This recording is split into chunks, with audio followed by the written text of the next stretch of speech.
Okay. Go ahead, Ryan, please. Welcome to the Village Board Work Session or Budget Meeting number 1, or the introduction, whatever you'd like to call it. It's 6:02 p.m. We're here in Village Hall live in the boardroom, and today is Monday, March 24th. And Megan, would you take roll call, please? Trustee Wojtka? Here. Trustee Bonaski? Good evening. Trustee Mishler? Here. Trustee Briggs? Here. And Mayor Domeretz. Here. Trustee Wojtka, would you read the land acknowledgement, please? Of course. Before we begin this evening, we would like to recognize the Seneca Nation on whose ancestral territory we're gathering. The present-day village of Fairport sits on traditional Seneca land. The Seneca Nation, with the Mohawk, Cayuga, Onondaga, Oneida, and Tuscarora, make up the sovereign Haudenosaunee Confederacy. With respect, we acknowledge the people of the Seneca Nation on whose land we now live. We honor their past, present, and future contributions to and stewardship of this land. Thanks. Okay, I think with that, I'm going to turn it over to Village Manager White to start our introduction to the 2025-2026 full year budget.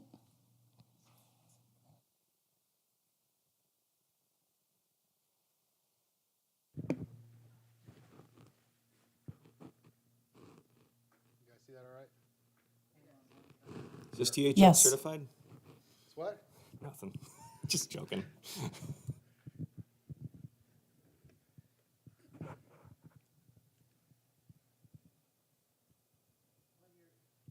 While you're getting your microphone ready, I just want to thank Village Manager White, Megan, the rest of the senior staff team for all your work to put this budget together. I know it's taken hours and hours and hours and hours and even more hours to get it together. So thank you for all of your work, and we look forward to hearing from you. Might want to save that to see what the numbers say. Thank you, Mayor.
Good evening. Hi.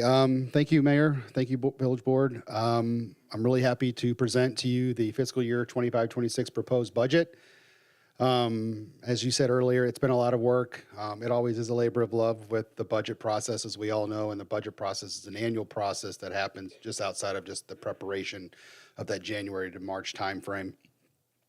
But it's a process that we look at all throughout the year, whether it be from preparing to printing to presenting to adoption.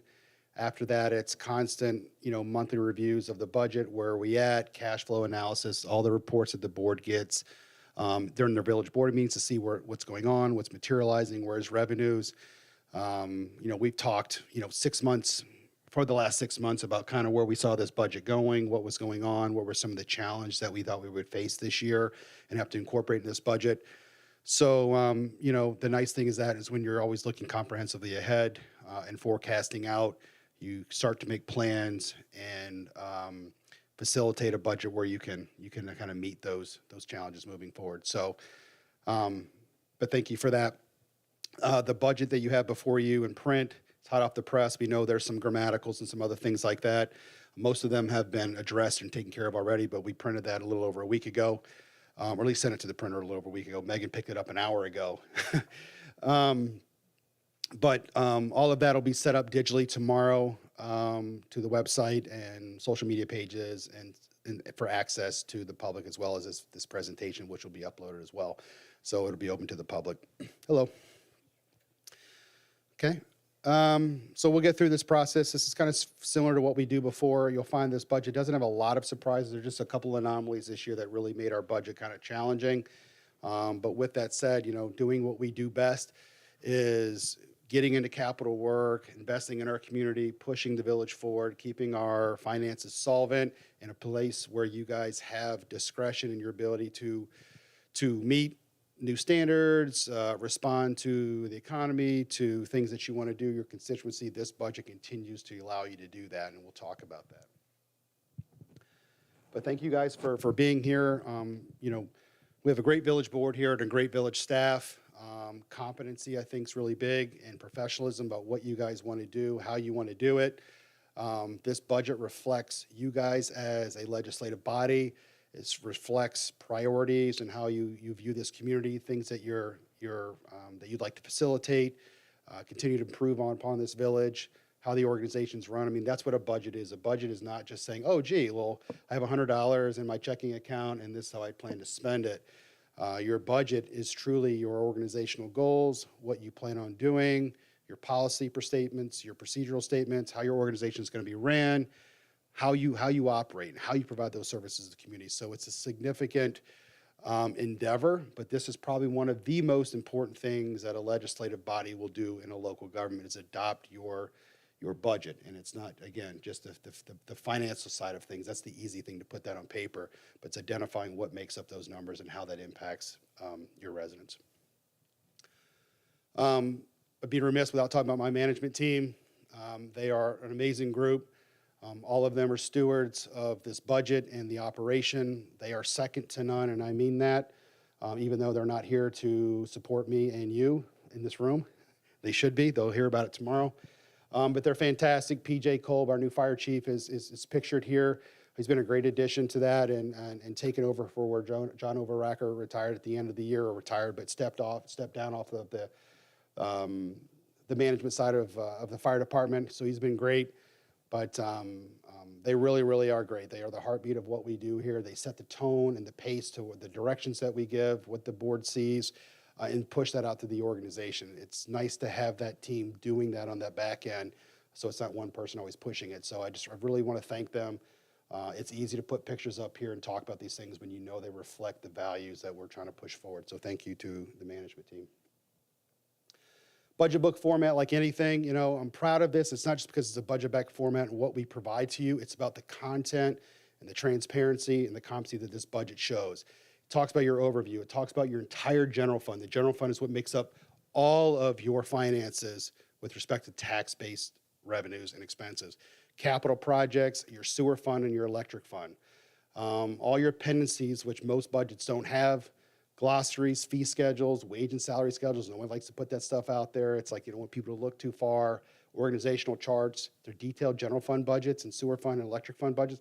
Those are line items, right down to you want to buy 4 swing line staplers, and 3 shirts, and 2 trucks, and some widgets. All of that is listed out there for public review comment. Okay? And all your financial policies that dictate what we do. Your investment policies, your fund balance policy, which we'll talk about today and why that's so important to what this budget's going to tell you today. Cash management, those types of things. So all that's included with this budget. Okay? So we're going to talk about the general fund to start off with and get right into expenses. No surprise, we have about a $7.7 million budget proposal before you. This chart generally looks the same every year. DPW Police Department, like most local governments, are generally one of your higher cost items. Law enforcement, police, fire, those things are just generally a costly thing. Public Works touches every aspect of your community. All buildings, all grounds, everything that you're doing, that's included. But what you are starting to see creep up, and we're going to talk about this more, is your capital projects, your health insurance, your New York State retirement, and debt service. These are all things that make things tick. We're a labor-oriented organization. 65 to 75% of everything we do is service-oriented by people, which makes up a big part of your budget. And we'll get into all of these categories today. So Board of Trustees, nothing significant here. That makes up a budget line, 81010, which is your personnel costs, training costs, any type of contractual obligations. Very similar to what we always do today, nothing dramatically different here. You'll see the proposed budget just a little bit less than what we had. We're going to try to move some more in-house trainings here, and so we can provide more trainings at a lesser cost, right, to do that moving forward, so we can provide more content, more time together, more avenues to do that. So that's what you see reflecting in that operating budget moving for next year. Other than that, it's a very typical budget that we would have for any type of legislative body and nothing significant. The manager's office, which is my office, was comprised of just one employee, and any contractual costs. It would include things at training, staff development, those types of things. So very, very straightforward budget, and it's exactly the same as it was last year. No changes there. Okay. Clerk treasurer's office is comprised of 2 people. It was down from 4. Megan Cook, our clerk treasurer, and then Jean Fitch, which is our new accounts payable clerk in the clerk's office. That office touches everything from insurance to budget, finance, cash flow, reporting, you name it, health insurance, fringe benefits, any type of personnel-related administrative requirements, debt service, all of that comes through her office, and it's done with just the 2 people. There's 2 great folks in there. Jean's been a great addition to our team this year. Christine Parsons, as you know, retired, I think last June or July. Stayed on board Jean to get her up to speed. And Christine was here for a very, very long time. So having that competency and that tenured leave, Jean has missed nothing. And she just, today, she actually got her notary finally, which is Megan's cheering because she didn't have to walk out of her office 30 times a day to do notaries. It's something that's one of those, people need notaries, they're required, nobody does them anymore. They're time consuming, there's no money involved in it. We don't require you to do it, they do it voluntarily just to provide that service to our community. Really no one else in the village or the town does it, so they all come here, and it's all day, every day. If I'm meeting in Megan's office, our meetings get interrupted 3 times for someone coming up for a notary real quick. I have an important question. And how much do we charge for that notary service? $2. The max, As set by New York State. New York state law. I'm just going to jump in and say I'm so thrilled that Jean has joined our team. I had a slide about Jean at the State of the Village last week, and she is a brand new but great asset to the village and to Village Hall. She's great to work with. She really is involved with our wellness program. She takes that on voluntarily, something Megan and I don't really have the time or desire to do so much. She has the passion for it. She's done a great job with it. Her work is competent. She keeps us all up on our monthly financials and everything that we need. This budget, you'll see the projected year end is just a little bit higher than the 24-25 budget that was adopted. That's only due to Megan was really big on making sure that there was a proper onboarding for Jean when she came on, and that we were able to have that 2, 3, 4 month time frame between Christine leaving and Jean coming on to spend that time for cohesion, learning what's going on, get people onboarded, so that when the switch was flipped and Christine finally left, there was 2 people ready to go and move forward with that. I mean, just getting folks into the financial systems that we operate, how that happens, moving money around through Chase and JP Morgan. I mean, these are not simple things to do. and then understanding interfund transfers and ledger inputs and stuff. I mean, so she's really, really done a great job to get up to speed quickly and work from that, because anything that wasn't going to happen, something Megan and I talked about for a long time, it was all going to fall on her to meet that gap until Jean came up to speed. So it happened very quickly. She's a great asset here. She's always smiling, so she's really great. We actually talked her not to coming here tonight. She wanted to come to the meeting. I'm like, it's fine, but you're going to get home at 8:30. Are you good with that? So she's going to come to our management team meeting tomorrow and get to talk about all this over again. So outside of that, nothing big there. The proposed budget for next year is just a little bit less, just due to a lot more online training coming in. You'll notice a trend with all the departmental budgets, and just due to the nature of some of the challenges with this budget and some of the known costs coming up that we anticipated, everyone held the line moving forward. So either the budgets for the operation stayed the same or they went down. Most went down. I'd say 80% of them did. You're going to see that continuous trend, which is really difficult to do because no bill you have in your household is the same from last year to this year. And it's not just going up a little, it went up 10, 20, 30%. But trying to do what we needed to do this year to kind of ease in some of those other costs that we'll talk about that challenged us this year was important. The management team took that into heart when they came in with their budgets through our process this year, understood that concept, understood what we need to do comprehensively to ease this in, and came in very reasonable. It was a very, very easy process when you have challenges with spending and that type of thing, and revenue not meeting the expense and expectation, I should say. So, sorry, thank you Ryan, for real that. quick. Please. I imagine we might be getting into it either this presentation or later. Just when I understand what contractual means, I'm looking at the charts while you're talking here. So, for example, personnel, I Yeah. feel like I understand that.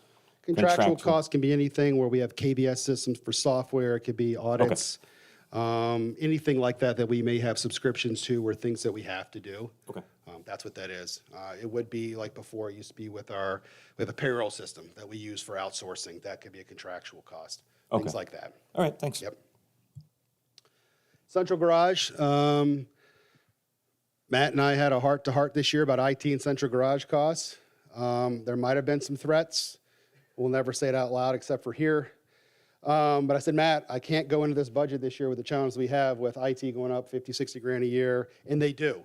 But you know, he came in this year with Central Garage costs staying very similar to what we've done in the past. Central Garage does basically all of our maintenance and fabrication for a lot of things out in the village, whether it be for buildings, but mostly vehicles, trailers, equipment, that type of thing. And when you're talking about hundreds and hundreds of pieces of equipment, it's significant. And Matt's always teetering between 2 or 3 mechanics that are on staff at any given time. We have 3, something happens, we go down to 2 for 4 or 5 months, and we play catch up. And it's a very challenging thing to keep up with, and finding people that are really good in the mechanics field that can do fabrication and true heavy-duty mechanic work and diesel work and so forth is a challenge thing to recruit for.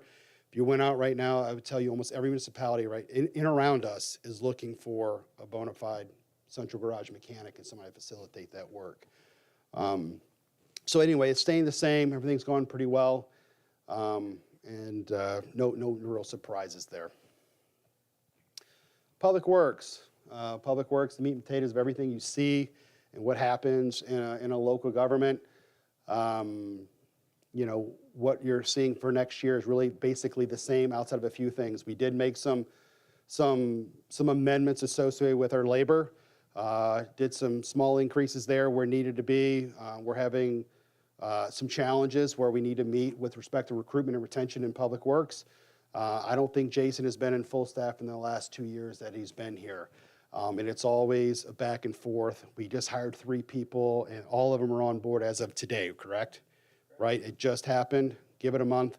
But it's challenging, right? And so you got to bring folks in, bring them in, recruit them, retain them, get them a career and that type of thing. But what's happening is the third-party markets, the private markets, are not just having laborers. They're paying those wages at a much higher rate now. It used to be before, back in the day, it wasn't even back in the day, I would say 10 or 15 years ago, if you're looking for a labor job to start out with, which we'd call unskilled labor, even though they're very skilled, that you're recruiting for, with all the other fringes and retirement and security of no layoffs, that type of thing that you would generally get in the comforts of a local government position, they're just not meeting that third-party standard anymore, right? So we're all fighting for the same thing. Right now, Town of Webster, Aronicoit, Penfield, Parrington. Parrington, everybody has recruitment notices out for public works related jobs. It's a great field, it's a great career, especially here. Because it's a small agency that requires all the same things as a bigger local government would require, you get to touch every single thing of this community. And if you have the desire, we'll give you your own division, your own bureau, your own work, your own projects to manage. It's all up to you about what you want to do because the work is there, right? So folks that really want to escalate their competency, to get involved, to have career advancement, there's an opportunity here to do that, and it's just waiting for you. There's my pitch for anyone listening. It's a great opportunity. We're doing more work than ever and we'll talk about that today, in-house. You know, everything needs to be contractual based on someone else coming in, always your time schedule. We're trying to move away from that and do more things, right? So you'll see most of the budget staying the same. Part of that is due because we wanted to do some of those internal increases where we needed to be. You have step increases, you have some other types of personnel and labor charges that were up there. Oil and stone that used to be included in this budget, which is a capital asset. It's a depreciable asset. It has a 7 to 8 year life cycle for a road surface treatment. That got moved over to capital where it should be, okay? And we're doing more of that. We're actually doing double the oil and stone this year at $60,000 than we normally did in a given year. So you'll see a stagnant budget with that, but continued growth, and we'll talk about what the services are we're providing. IT, so Matt made it clear that, you know, I call him once a week saying, hey, I need a TV here. I need you to put a camera there. We want more tech in the boardroom. So he's like, basically, we'll keep it flat, but you can't call me every week and say you want something new. So without some type of budget appropriation for it. So I said, fine. And I think I've already missed the dial on that. But we're still moving forward with that. But, you know, our licensing, everything that we do in a given year, comes through IT. I mean, this microphone, what you're doing, presentations, how we work about it, the email that Trustee Briggs was just working on, it's a significant part. And this is just the general fund side. There's a whole another 300 grand on the electric side for this or more. So it's very, very significant about what we do and how we do it. And I appreciate Matt taking this on because this would be something, if he wasn't willing to do that, we would have to hire an IT manager to do this, right, at a whole nother cost and split those costs between electric and the general fund. So I really appreciate what's going on there. The budget looks really good for next year. We're managing our contractual expenses. Some of the other reductions for the proposed budget are for meetings like this. Moving forward, we're going to try out where village board meetings, work sessions, budget meetings, those will all be televised and live and pushed out on YouTube and all that other stuff. But meetings like zoning, planning, tree board, they'll all be recorded, but the next day they'll be uploaded. So they're not live, they're not pushing out on YouTube. When you got to have people here and you're pushing all that content out all the time and directing where that goes, it's a significant cost. So we're probably going to save a good 20 to 30 grand by that move, should this budget pass, right? We're just trying to find some ways to still do it. You're still getting the service, you're still getting it out there, but the difference of 30 grand to not watch it right now, you can come here if you want to, and it's up by 8 o'clock tomorrow morning, okay? So that's the difference you see in that proposed budget. Do we have some of the data or just an understanding of how many people for those particular meetings are actually online watching the meetings? Matt, can you speak to that? I mean, these meetings are like 5.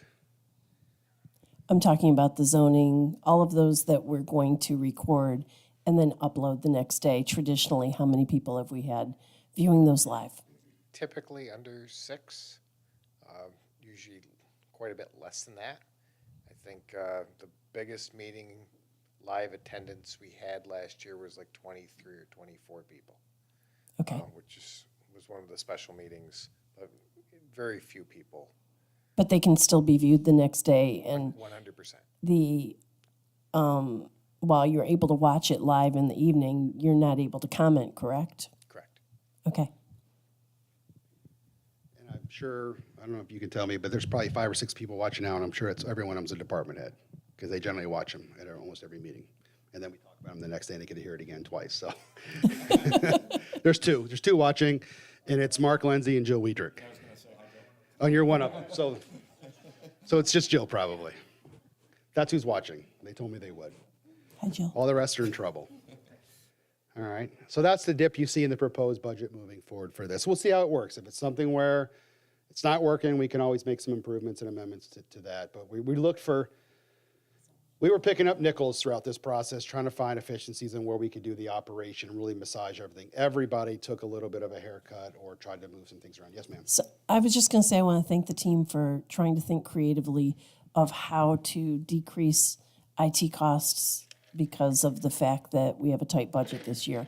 And I know it took collaboration between some different departments to come to a solution. So thank you. Well, Matt's expensive. I asked him to reduce his salary, and he's already at 0, so he needs to get in the negatives.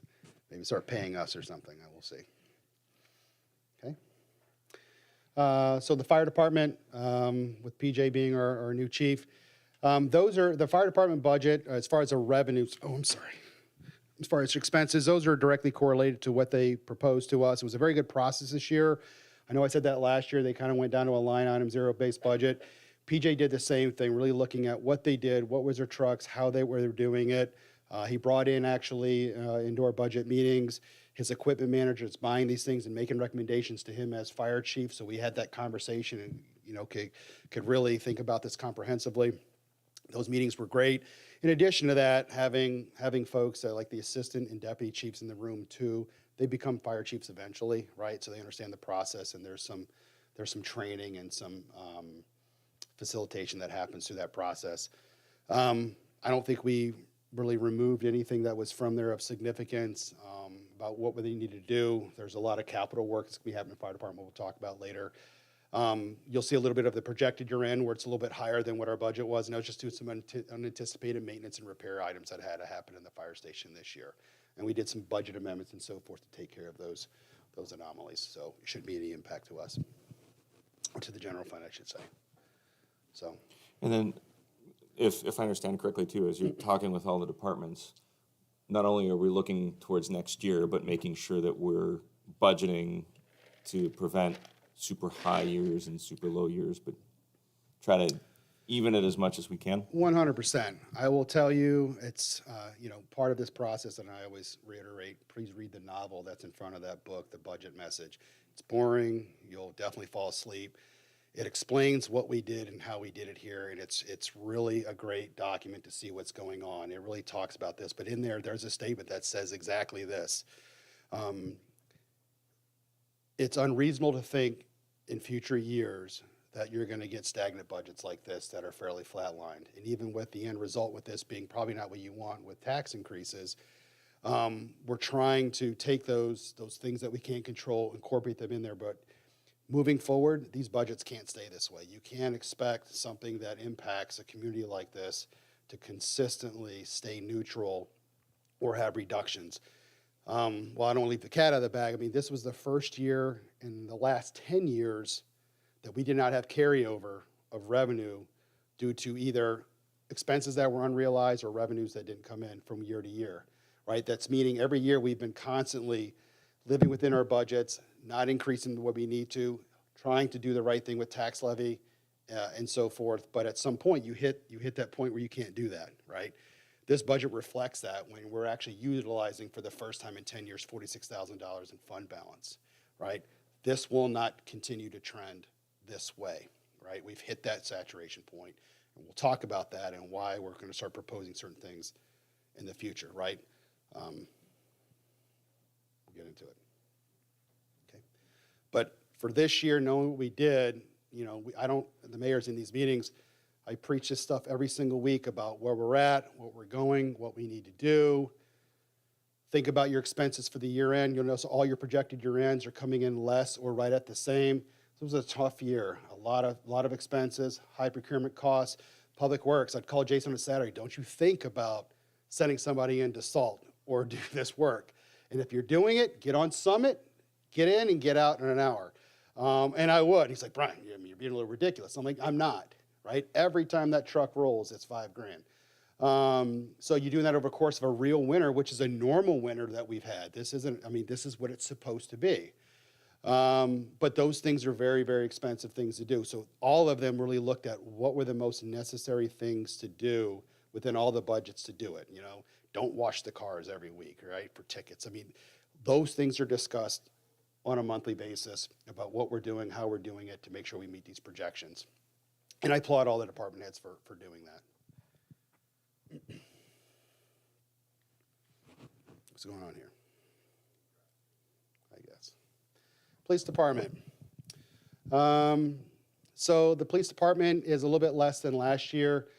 Their budget came in very, very well, but also a lot of it's due to we had some more veteran officers retire to new officers. New officers are initially less costly, generally have different health insurance requirements.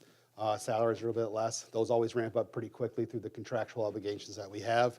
But for this year, you'll see a reduction from last year. The projected year end that you're noticing a little bit less, probably about 30, 40 grand less than what we budgeted, simply due to, just like the clerk's office, we tried to make sure that we had adequate time to onboard a new officer and have him up in training and ready to go. So when the veteran officer retired, this person is up and going. We're not doing field training for 4 months, bringing them up. They're still learning the streets in the village, that type of thing. When you only have 2 officers on duty at most, it's really important that you have that continuity.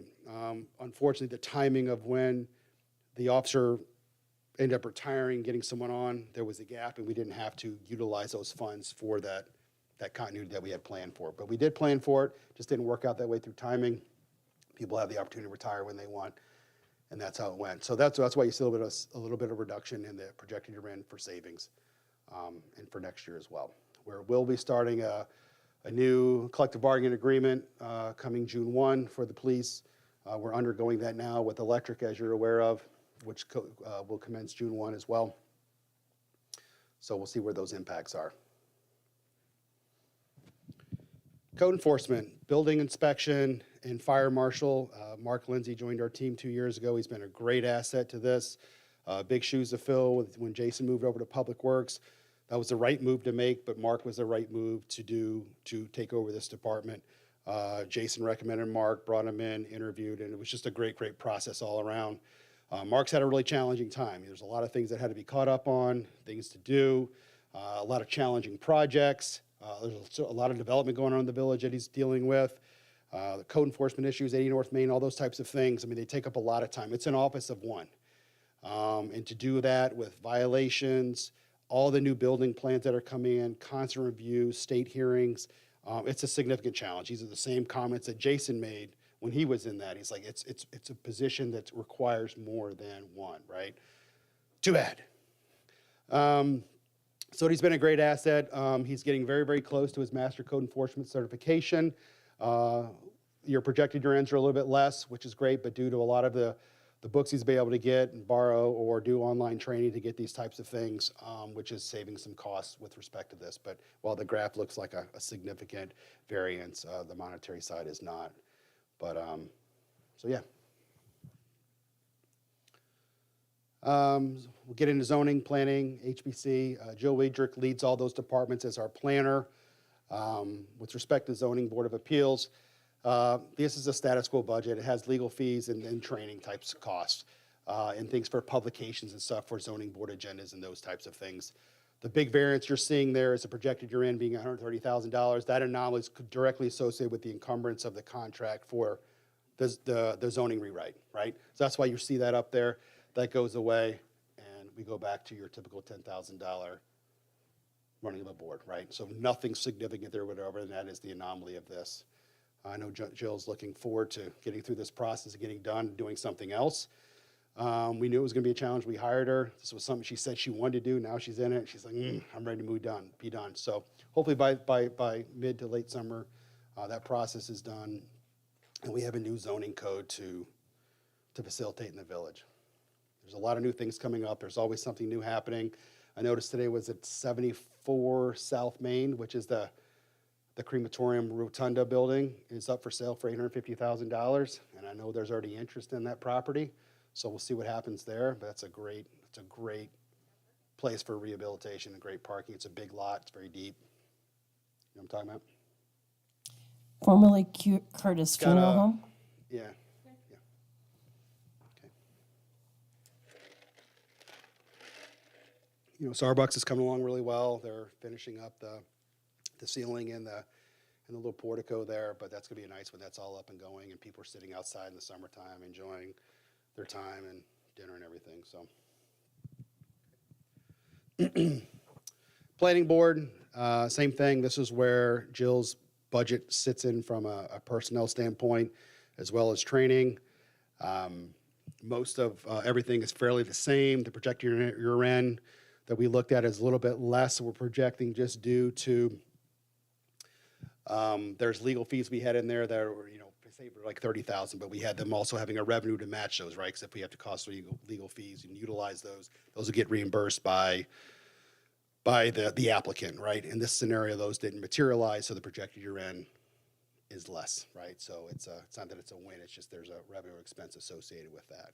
Other than that, the budget is fairly flat.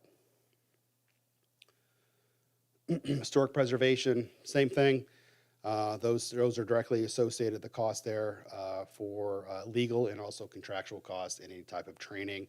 When they don't materialize from that $6,000 number, they're always falling into that $2,000 to $3,000 mark based on what it is. You want to keep those numbers somewhere they're at, because should you have applications and things that need to be facilitated, you need to have money to be able to do that, right? So that's why they're there. If they don't happen, they don't happen. There's no impact to the budget because we always budget the same way every year. So, anomaly number one, we talked about this year and the challenges, some of the things we had to contend with. This is one of them, okay? New York State retirement. This is something that is mandated by New York State for every full-time employee, right? Part-time employees have the option to sign up for retirement. Full-time employees must participate in the New York State retirement system, right? So you have two retirement systems. Most of you are aware of this. ERS, which is for all employees outside of police or fire. PFRS is police fire retirement system. It's just for those two entities. So for this year, the significant thing we had to do was handle this. We saw big increases with ERS, an increase of 9% from 15.5 to 17%. And then we saw police and fire rates go up 15% from 29% to a little over 32. That is approximately, about $60,000 increase in just retirement rates going from one year to the next. This was about $100,000 delta when we started this process. Megan, because she likes to dork out on spreadsheets, decided to go through and really look at past salaries. What are the true impacts? Generally what happens is the state will send you a bill based on incoming rates that they're planning on utilizing, and then based on, you report all your salaries and accounting to the state anyway, so they have that. And they say basically, on average, this should be close to what your bill will be. We were looking for anything to reduce this liability. It's significant when you're talking about a six-figure increase, and that's where we started. What happened was a few years ago when the CBA for police was ratified, there was a lot of back pay associated with that because the contract took over 2 years to negotiate. So there was a significant payment associated with that ratification, correct?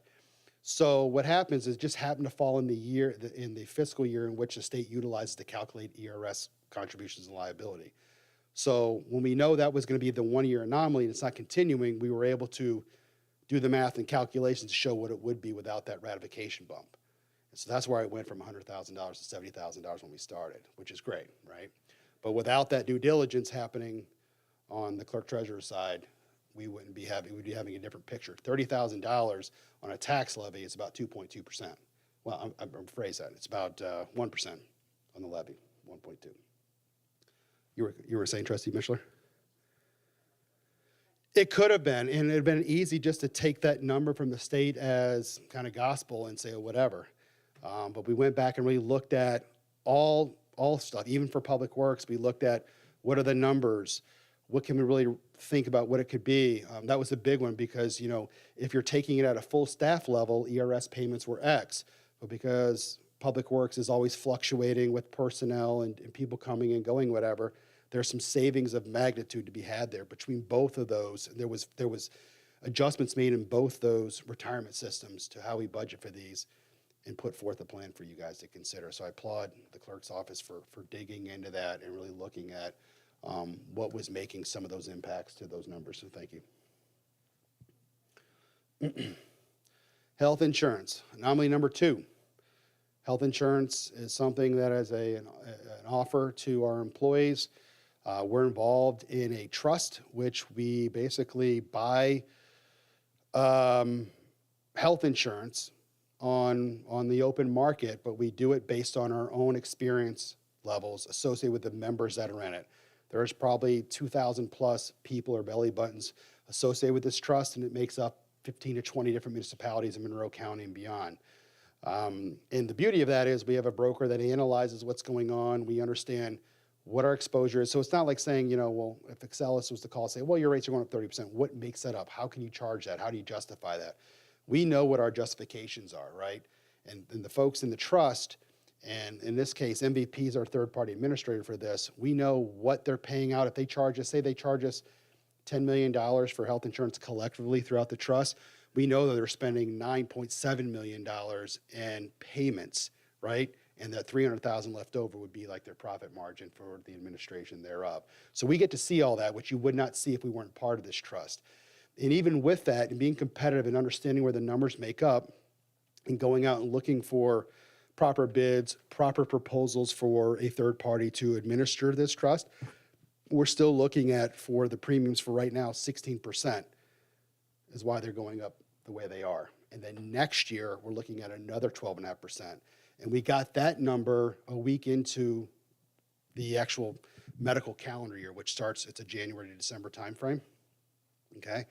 So they generally wouldn't talk about this till the following September. We found out 9 months early saying, hey, it's coming. We already know what the market's doing. We want you to prepare now because they know we're preparing our budgets now for this, right? That's significant, right? And knowing that we're going to have these things carry on more than just this fiscal year, it's going to be why we're making certain decisions about fund balance appropriations later and that type of thing. So I want you guys to remember that. But yes, it's a significant cost. We weren't anticipating this last year at this time. I think we were looking at 5% is what they told us we could technically expect to do this, and that was in our forecast. So we didn't really try to ease it in last year because that's what was told by our broker. Things changed, numbers came in, and this is the new proposals that we're getting. Okay? So yeah, you're looking at almost $60,000 there plus of health insurance increases, and next year it's another 12.5, so you're looking at something similar to that as well. Okay.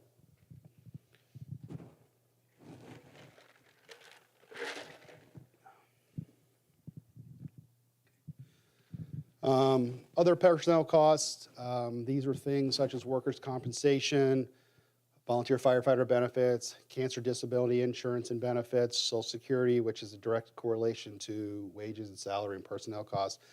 All of that is included in here.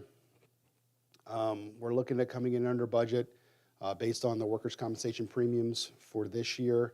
Next year, those costs are going up a little bit more because we had some fairly significant liabilities associated with our employees with respect to workers' comp this year, which the rates are based on what the experience was for the last year for next year, and those went up. What was the percentage? Do you recall?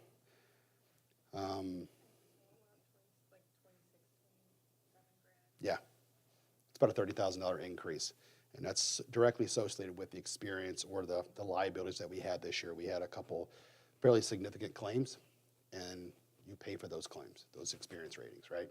That's why every single year we're really big on table talks, doing things right, PPE, making sure you're doing things safe at work, right? So when they write our insurance every year and they look at the actuarials and they look at what's the exposure, are you doing things right? Just like health insurance, you can have 100 people all in a policy, right? And when you buy one policy, you can have one really significant claim, like a cancer claim that comes in, it's $500,000. The entire premium for everybody goes up, 10 or 20%. That's kind of what's happening here with the workers' comp.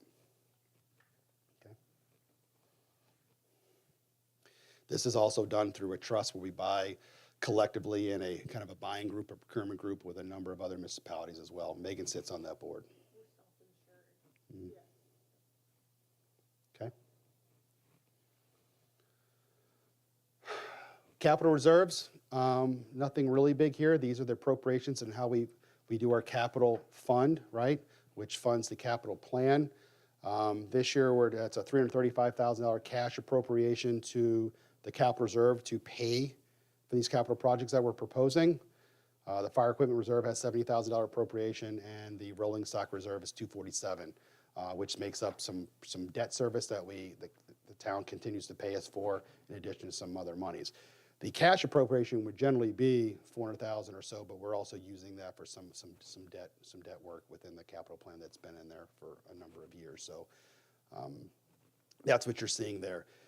This year was the year that we were going to start bumping up those cash appropriations, right? You can't keep doing and maintaining the same infrastructure for the same appropriation every year, right? So we were going to go up to $450,000 and $475,000 and so forth.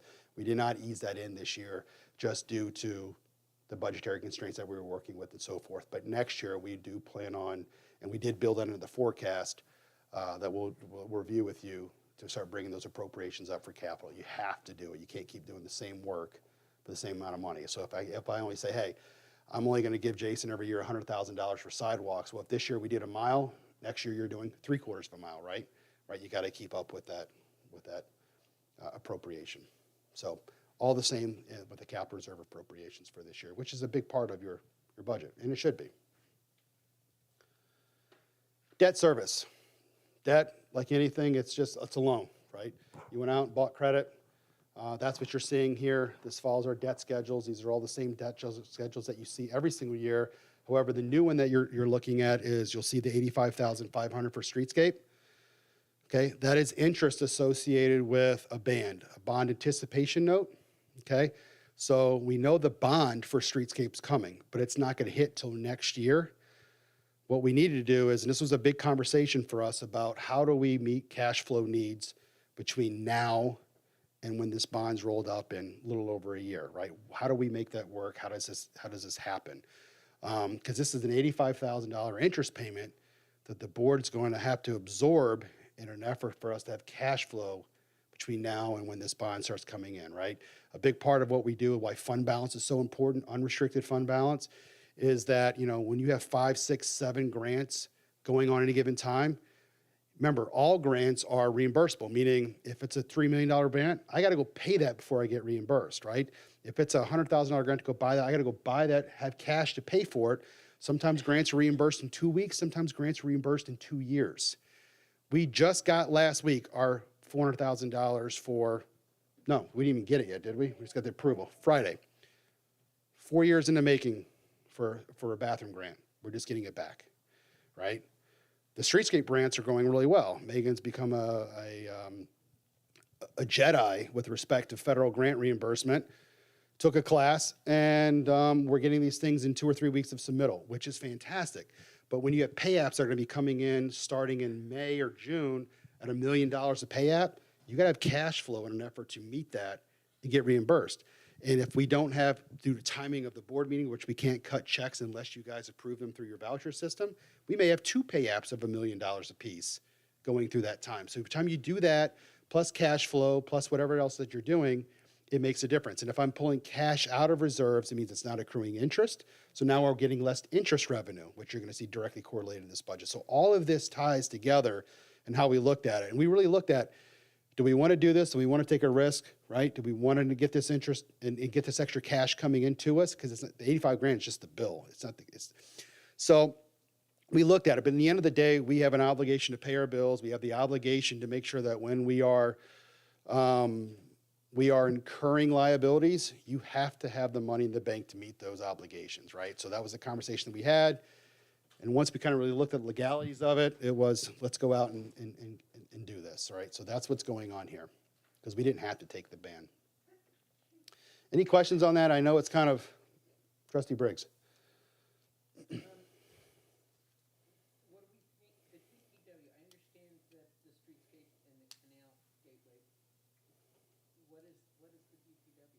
I think it's debt on the building.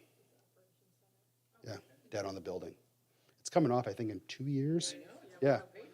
So the whole point of that is when that comes off, the new debt for streetscape will come off. There may be like a year overlap. So we'll do the hit. And that's a good time when you kind of insert a little bit of fund balance if you have it for 100 grand. So you don't have to raise taxes and then bring them down the next year. And you do it. One-time revenue, one-time payment. But for something that's going to stay on forever, it's kind of challenging to do that.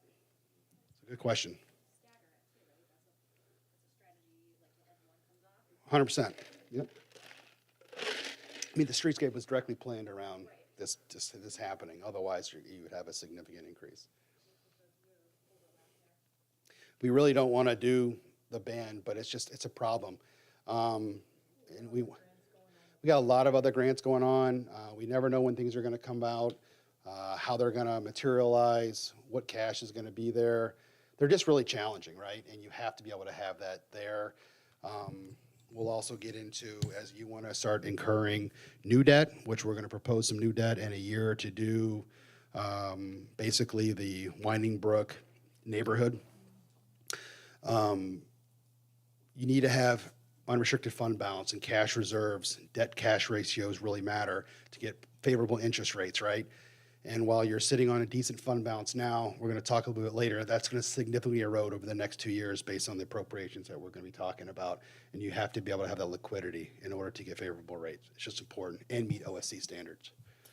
I think it's important to bring up that while we work really hard to get a lot of grant payments, the challenging part is managing the cash flow until they show up. And that's really what I hear you describing. It's also what I've heard Megan describe many times when I've stopped in her office and she's like, I really need you to come sign this document today because we have to get this out of my office today so that we can get paid back for something that we're owed from a grant of some sort. So for anybody who's listening to this from the public, we're always looking for grants, but there's still that place in the middle while you're doing the work that until you get paid back, you have to have the cash flow to manage that. And grants situation. are a natural and a good part of local governments or any type of public entity. However, grants are not free. They're very costly to administer. Grants generally due to, if you're going to take grant money, there's certain parameters that you have to live within. They generally make projects, their costs significantly increase due to the parameters of a grant and how they're facilitated and the requirements that you take money. It's not just here you go, do what you want. If you're going to take this money, you need to do X, Y, and Z in addition to what you were planning. And then the cash fish. I mean, we've been waiting for 4 months debating, holding up a check for reimbursement for a $20 voucher based on a charging cable, like a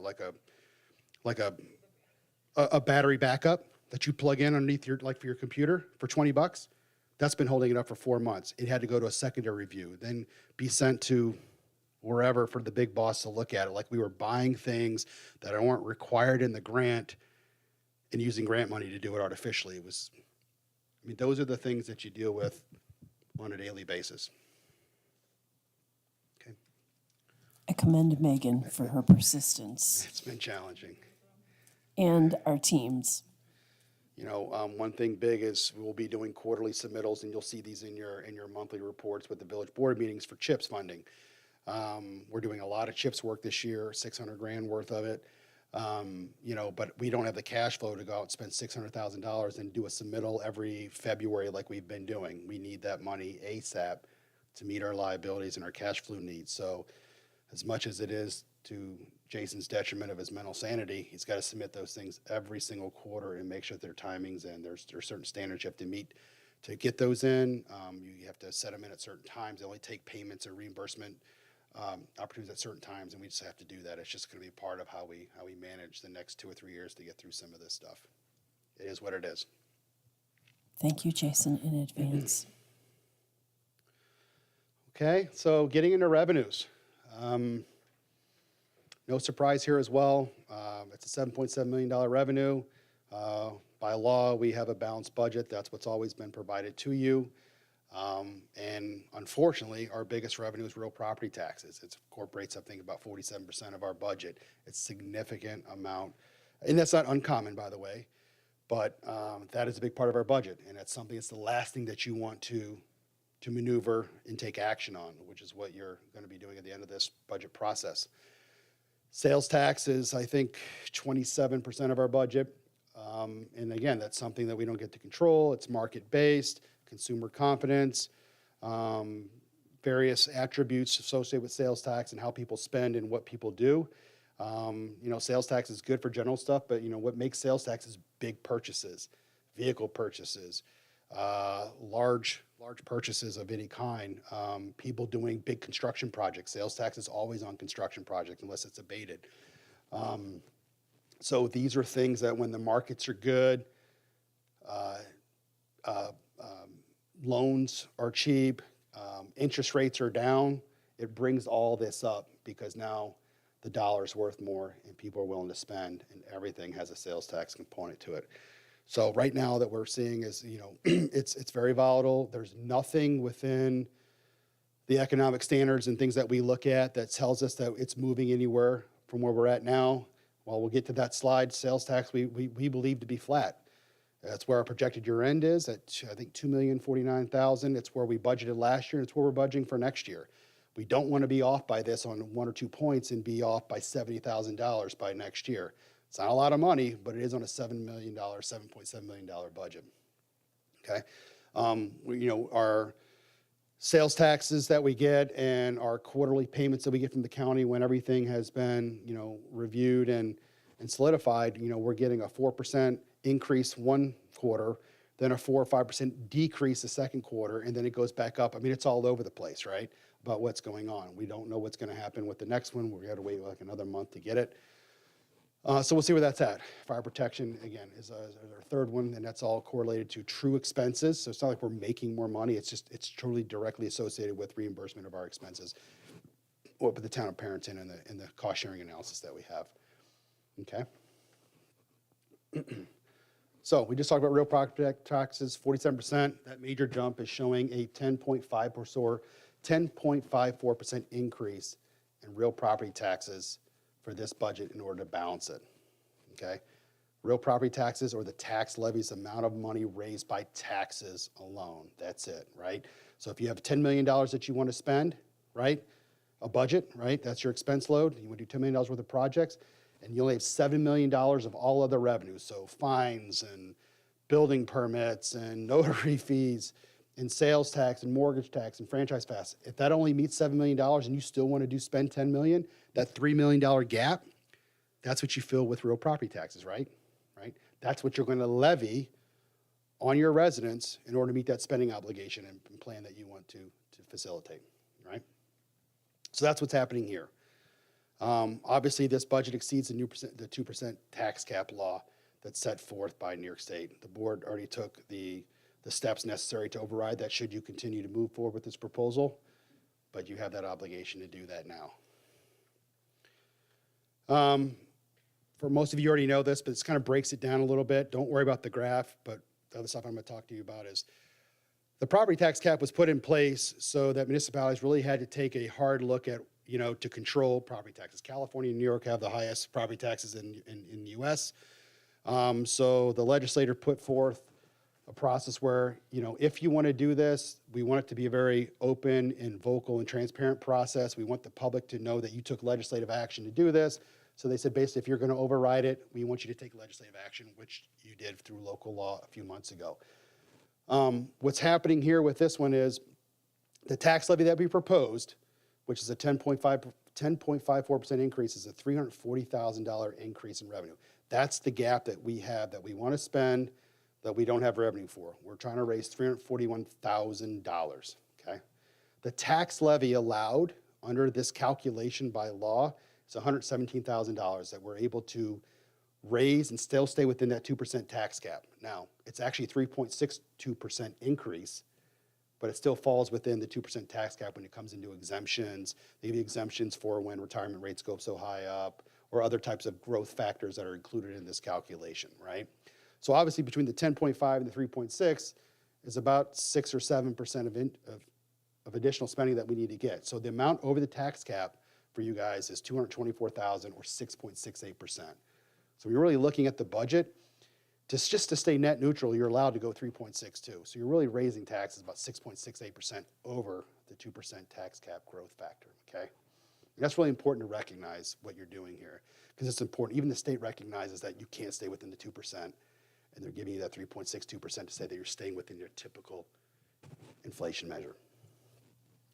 I just want to add that I think our state comptroller recognizes that it's virtually impossible for most municipalities this year to stay within the tax cap, that the costs are just, the costs of healthcare and the costs of retirement funds are just not able to be controlled enough to keep most communities within the tax cap.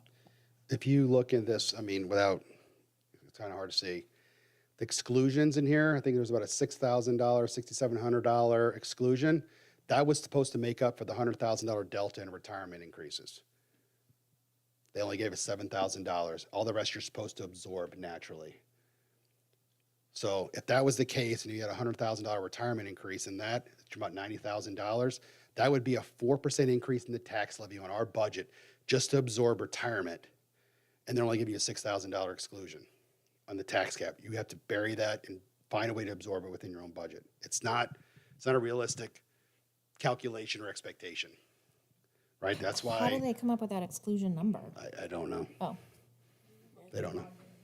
You log in and you get it. And that's the challenge with it, right? How do you expect me to stay within this artificial 2%? Because what happens is it looks bad on you guys. You go out, you override the tax cap. It's like you should have stayed within this, but you can't. And by the way, the state mandates your ERS and PFRS payments. You don't get to choose that. And you don't get to choose whether you want to offer it. It's mandatory. But they don't give you the opportunity to tax and pay for that without overriding the tax cap. And the exclusion is, okay, we'll give you $5,000 toward a $100,000 bill. And next year it's probably going to go up again. Okay?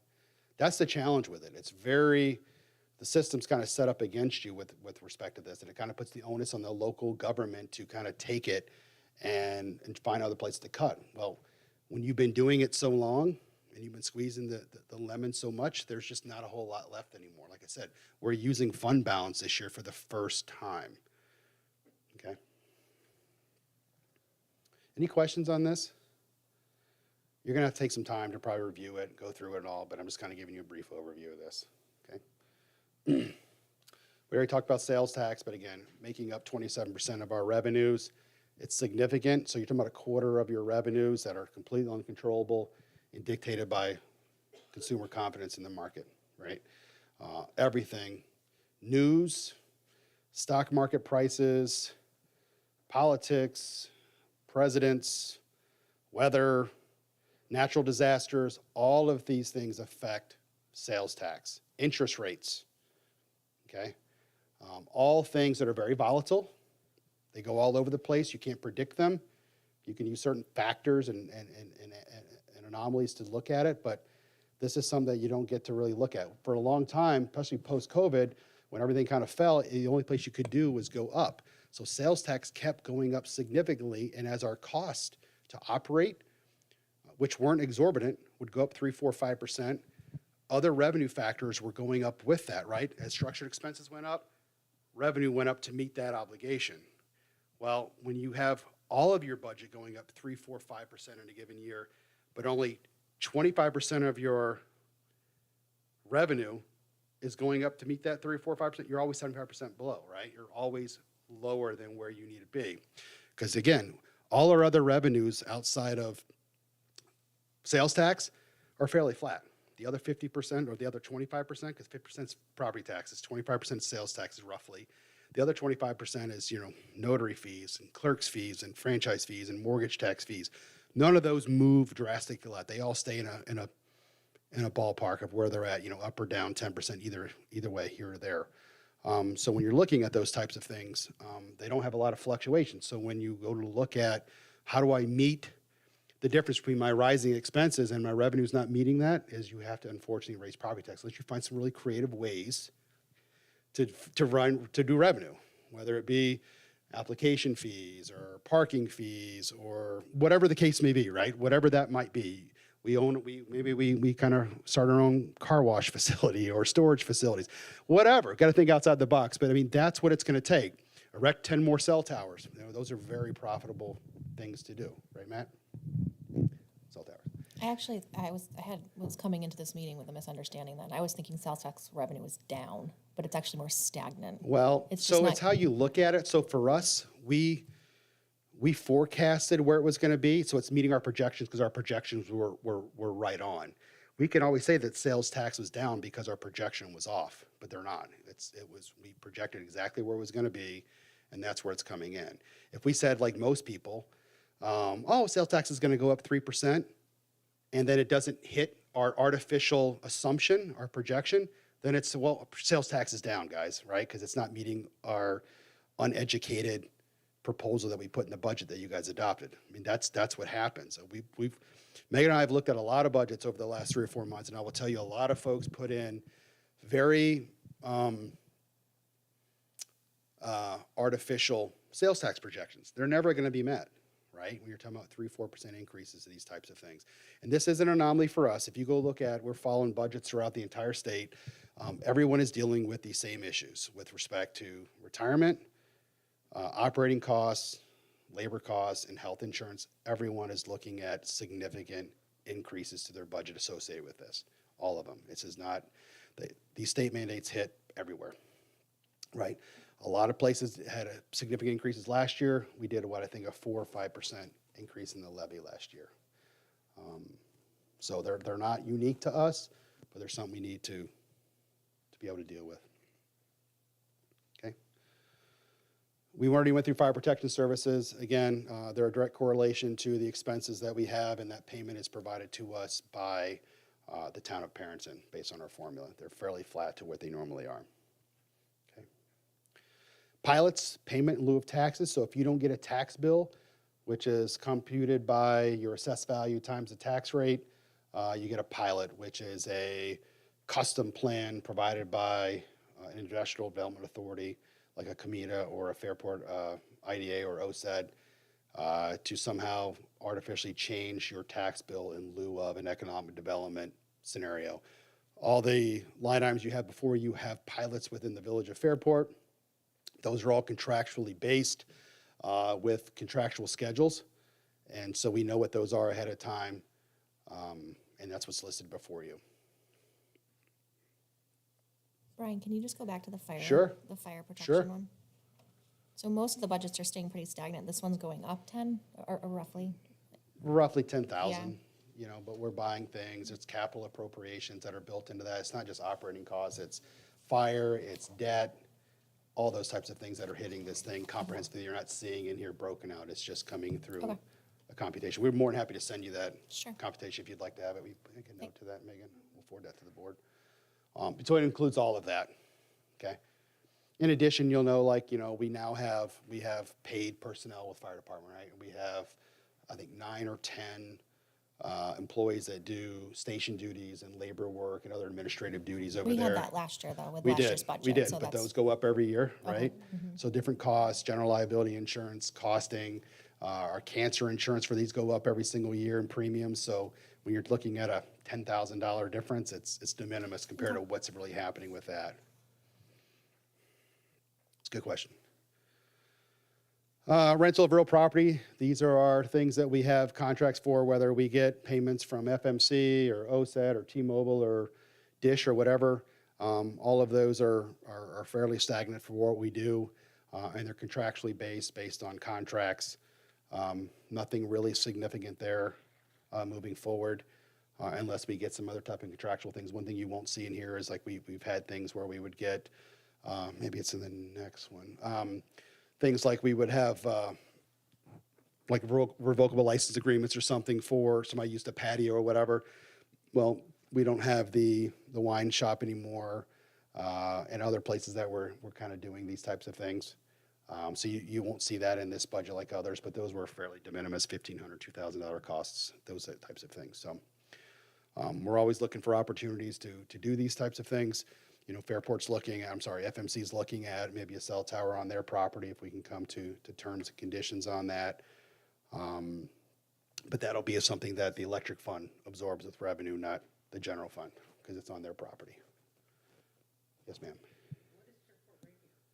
Fairport Radio is on our cell tower. It's kind of a religious-based program where there's some religious-based programming that comes out, and it's aired through that, and people can listen to it.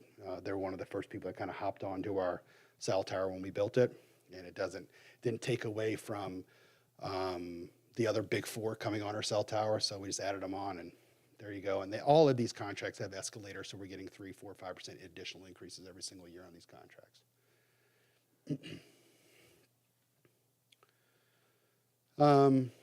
Next is fund balance. So fund balance is your savings account, right? Unappropriated fund balance. You're seeing for the budget for 24-25, we had a $200,000 appropriation to balance the budget the current year that we're in that ends May 31st.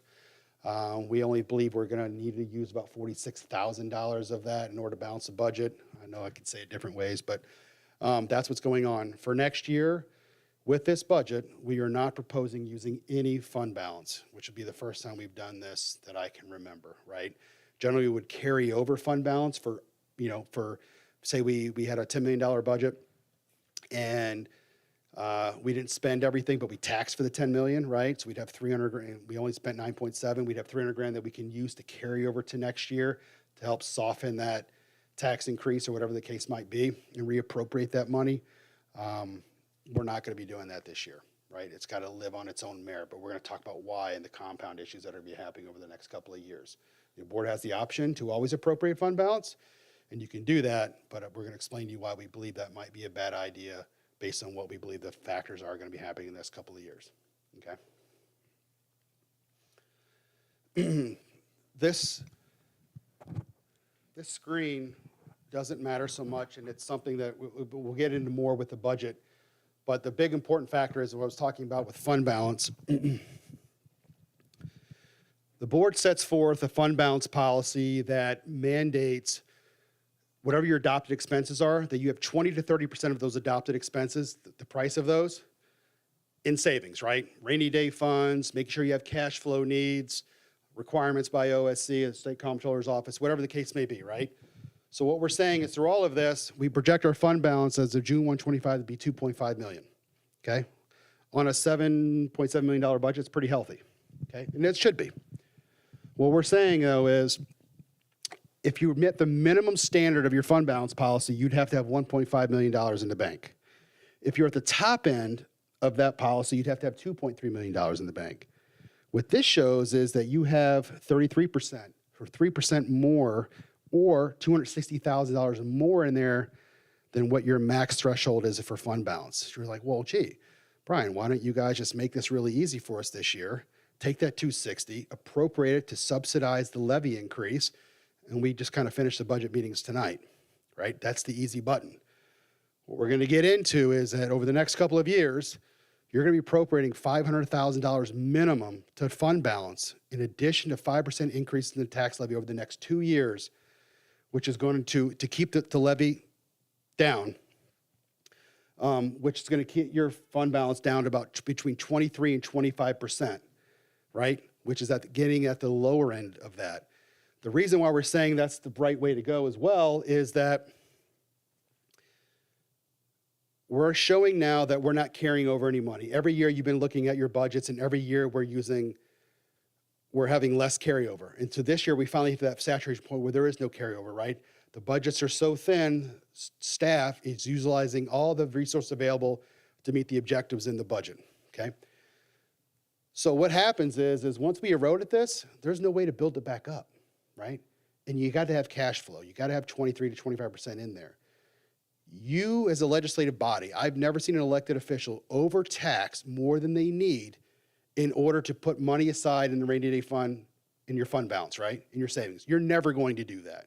And if you do, you should be applauded because I've never seen it, right? So, and by the way, is when we go out for this proposal, should you guys do it, should we go out and bond in a year for significant storm sewer work at $1.5 million, probably at 3.5%, 4% interest in a year from now to take care of the entire storm sewer system on the southeast part of this village? You're going to need to have fund balance in order to get that bond rating, right? And in order to get the debt issuance that you want, and to make sure that you have cash flow issues and cash management issues where cash exceeds debt allocations and those types of things. Very, very important. Okay, well, we have other graphs to talk to you about that, but that's where we're at. So when you look at this thing, it's like, gee, well, let's just, why do that? It's already taxed money. It's the public's money. We should give it back to them. We're saying that you want to put yourself in a position when we know in the next couple of years, this scenario that we've been talking about tonight, this is not a one-off, right? We know there'll be significant increases next year. We know what costings are. Our forecasts, if you go back to our budgets, they're almost right on all the time, right? And we want to make sure that you have the ability to maneuver in the next couple of years, still stay solvent, do all the work that you plan on doing, but be able to respond to whatever it is that you want to do. And not put yourself in a position where we sold ourselves out a couple of years ago to make it look okay, and now we can't do anything. You pay now, you pay later. We want to make sure that you have the ability to operate. Cash flow is really, really important to how we operate. You can see how costly it is just for interest in order to get cash flow for a given year. So that's why what's going on here. So when you look at this, it's easy for anyone, especially the public, to say, well, gee, well, if we're over that amount, why not appropriate? We're saying if it was a one-time thing and we didn't have forecasting models that show challenges moving forward with still tax increases, simple. Appropriate $260,000. We look like winners today and we move on, right? It's a very, very easy budget process. But when we know this is trending in this direction and we know certain costs have been told to us by retirement and health insurance and labor that this is going to go in a certain direction, we want to make sure that we can meet those expectations and those liabilities in the future. So that's what we're seeing here, and that's what we've been Well, and talking Brian, about. it sounds like it would be more costly in the end to not have that. So in the end, it could It will be. It could be more It will costly. be. And I don't think that you could recover from it if you allocate too much. I really don't. I just don't think there's an opportunity for us to rebound from this should you make the appropriation. Kicking the can down the road, I just don't know what's going to happen in a year or two. Election cycles, let's be honest, all these other types of things that come into play, I think it'll be very slippery slope for the board to get into, especially the liabilities that we know is coming out there. All of this is documented in the forecasting. We're going to go through all of it so you feel comfortable with what you're doing. You can do what you want with that.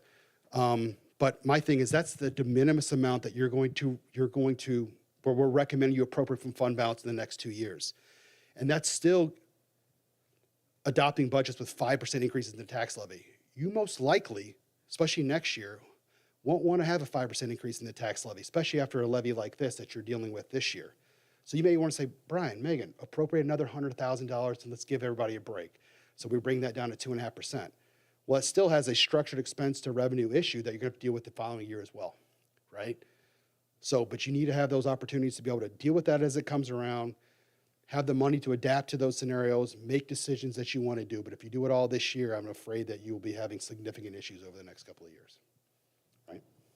Well, if I understand too, costs are going up, which means the budget's going up, which Significant. means, you know, Significant. 2,300, while that might be 30% this year, is going to be a different number next year. 100%. Right. So As the not budget only goes are up- you know, if we set it aside, we wouldn't even be just at 30%. We'd be less than 30%. You're you know, 100% next year. correct. So it's not, those numbers, Yep. are, like you said, are fluctuating. Yep, they compound on themselves. Yeah. You're correct. It's good. Okay. Any questions on this? We're going to go through all this some more, study it, we're going to review it. I really want to get into why some of these things are going on and what we're seeing.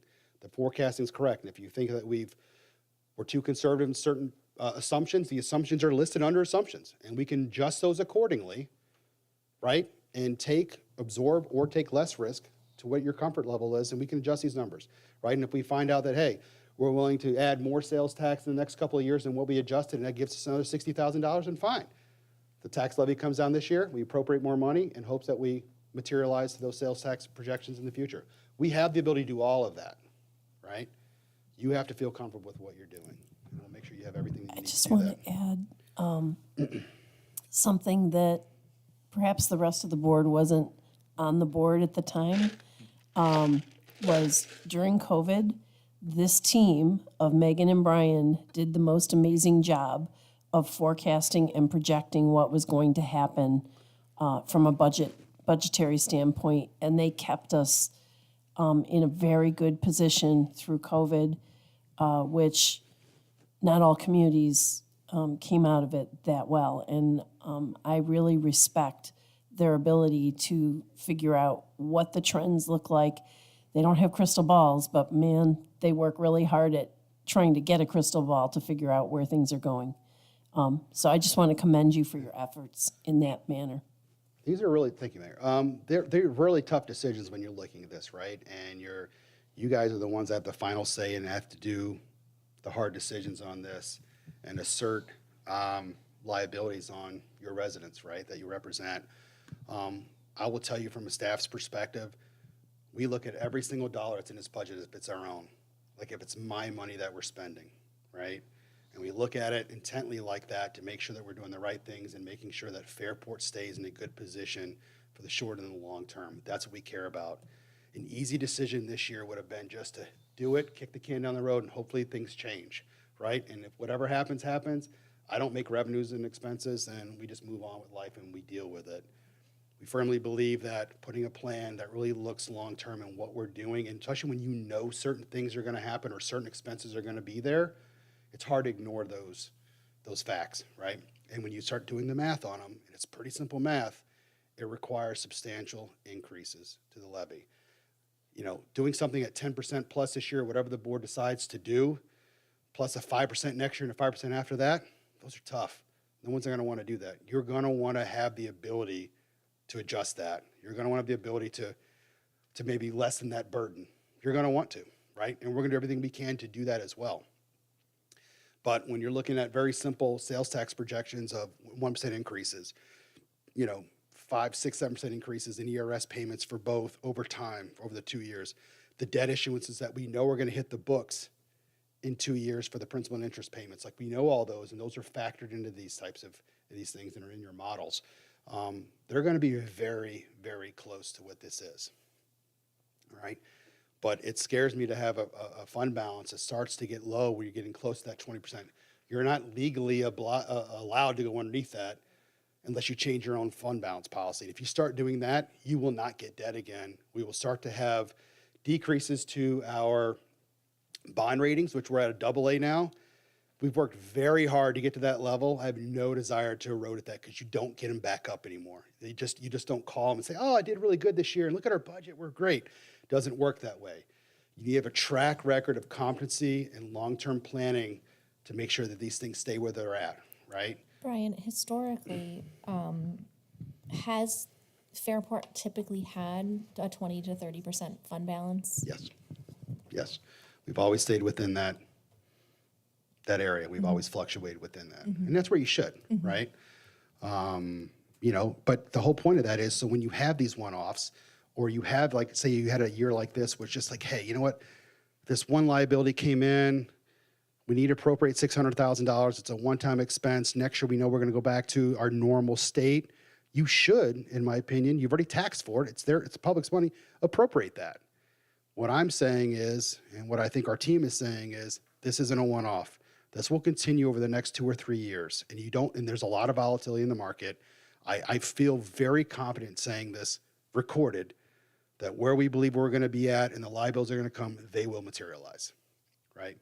And the right decision is to, unfortunately, there's going to be an increase this year. I mean, this is ahead. the whole point of the fund balance, Yeah, right? That we have Yep. it for when we really need it. when you really need it. Yeah.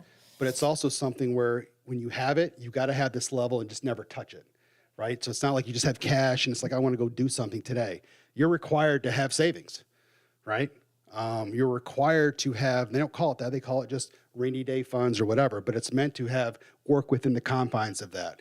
Our standard of this 20 to 30, this isn't a made up thing that we're doing because we're fiscally conservative and just scared of whatever and we want to always have cash.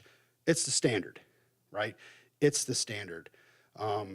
We would not be where we're at and have the experience that we have if we're saying just go ahead and appropriate this money and especially with all the economic indicators that we know, and just say we know we'll deal with next year when next year comes. We would not be doing our jobs to you. You can still do that, but we're not going to recommend that to you. Okay?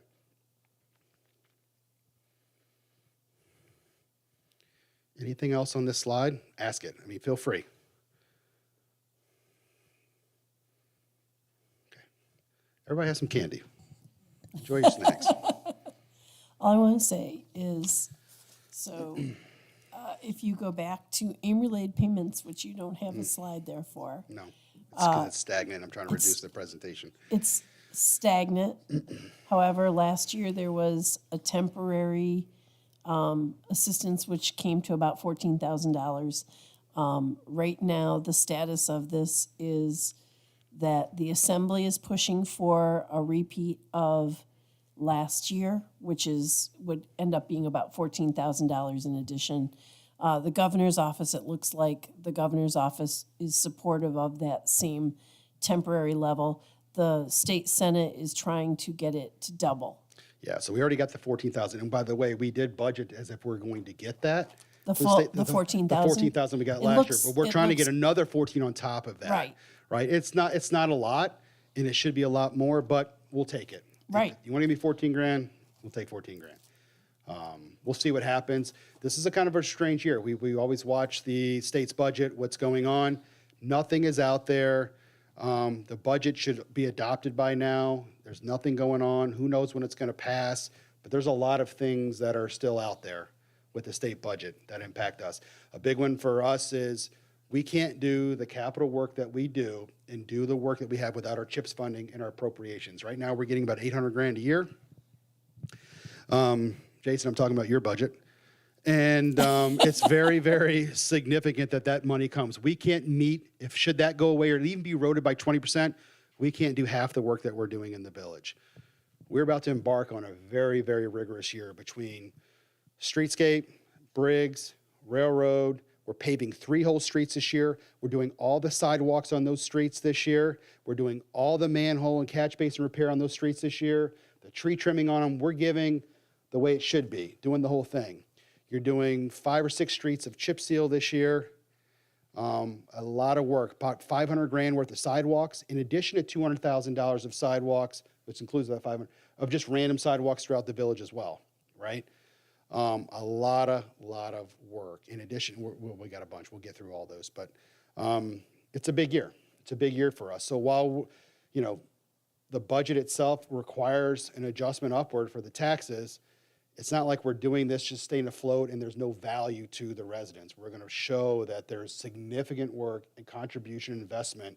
And because there's challenging times, we're not just saying, you know what, let's just hold off on everything and not do what we're due. We have a job to do. We have a responsibility to maintain our infrastructure, and this budget does that. Okay? So, go ahead, Brian, I'm just looking at page, please.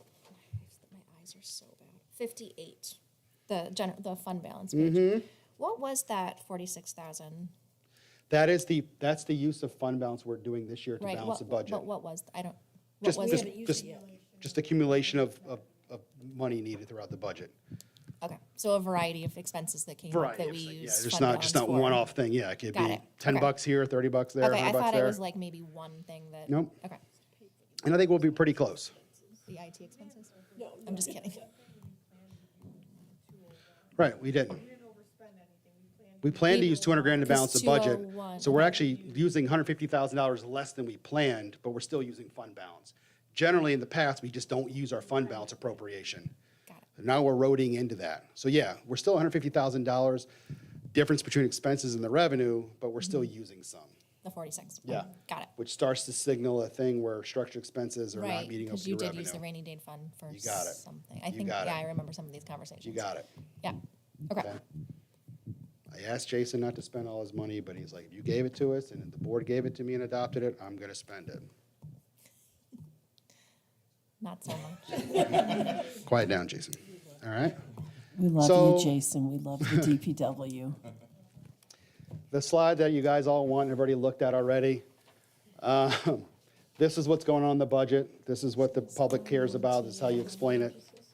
This page is 24 in your book. Okay? So this year, our taxable assessed valuation, taxable, is 424 million. It's a 1.28% decrease or $5 million decrease from last year from assessed valuation standpoint. These are numbers given to us by the assessor's office. We believe a lot of it has to do with the equalization rate going down. I think our equalization rate as of time of this budget, 62%, over 100. Town of Perrington's looking at a full reval and assessment over the next year. I think Trustee Mishra went to a meeting the other day and said basically all houses within the next year will be probably double in assessed value. That's a good thing. It's not a bad thing. 1% or one full value for the village. I think I wish all houses were assessed at $1 million. It doesn't mean that your tax bill goes up one bit. It has nothing to do with it, okay? So when people say, oh, don't reassess my house, if everyone's house is going up a certain degree, it's actually, it's a You're positive thing. sharing the expenses Right. across The big thing is equalization. Equalization means that everyone has their house assessed at their true fair market value. So everybody's paying their fair share of taxes based on the rate, right? It's the equity side of things, right? So when you see equalization rates fall below that, there's an inequity built in somewhere that needs to be corrected. Well, that usually also affects what we can get from sales tax, and some of that baked into some of that calculation? Not sales tax. Sales tax is just when you spend money. It's taxed when you get it, and it's taxed when you spend it. No. What are you talking The formula for the Ryan Morin formula. Yeah. Some of that is the Perhaps. population of a community, but also some of it is based on the Assessed value. assessed value. So yes.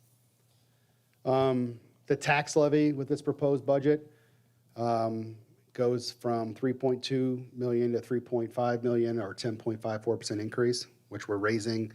You're raising through levy, through taxes, $341,000 in additional spending, in additional revenue in order to meet the proposals in this budget. The tax rate goes up 11.98%, or 90 cents, from $7.52 to $8.43 per $1,000 of assessed valuation.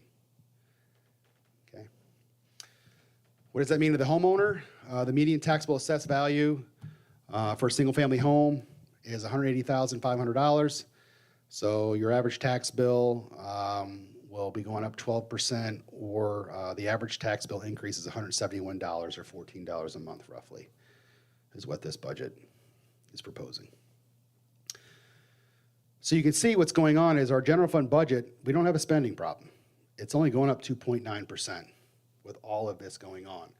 What we have is we have a realization where other revenues outside of property taxes are not going up with the anticipated expenses. Our budget didn't go up 13%. Went up a little, 2.9%, right? The revenues, the other revenues outside of taxes, aren't going up at the pace in which costs are going up, right? I think all of us can say that in even our own homes, right? That's what's going on. That's what's happening here, just on a much larger scale. So when you really look at like what's going on, we're spending money like drunken sailors, we don't know what we're doing. No, even with all of the other stuff that's going on and all the expenses going up, we're only talking about 2.9%, very realistic in a time when all inflation and all procurement's going up double digits everywhere, right? I think that tells a real tale about what's going on in this budget, okay? And that's with an appropriate fund balance of 0 for this year. Any questions on what the board is looking at here, or further explanation on what these numbers mean? When it all boils down to what's going on and all the other line items, they get you to this slide, to what's happening here.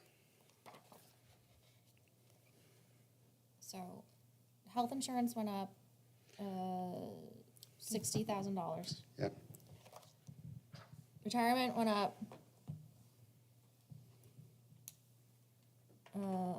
$70,000. 60 to 70, 60 yeah. to 70. So we're talking $120,000.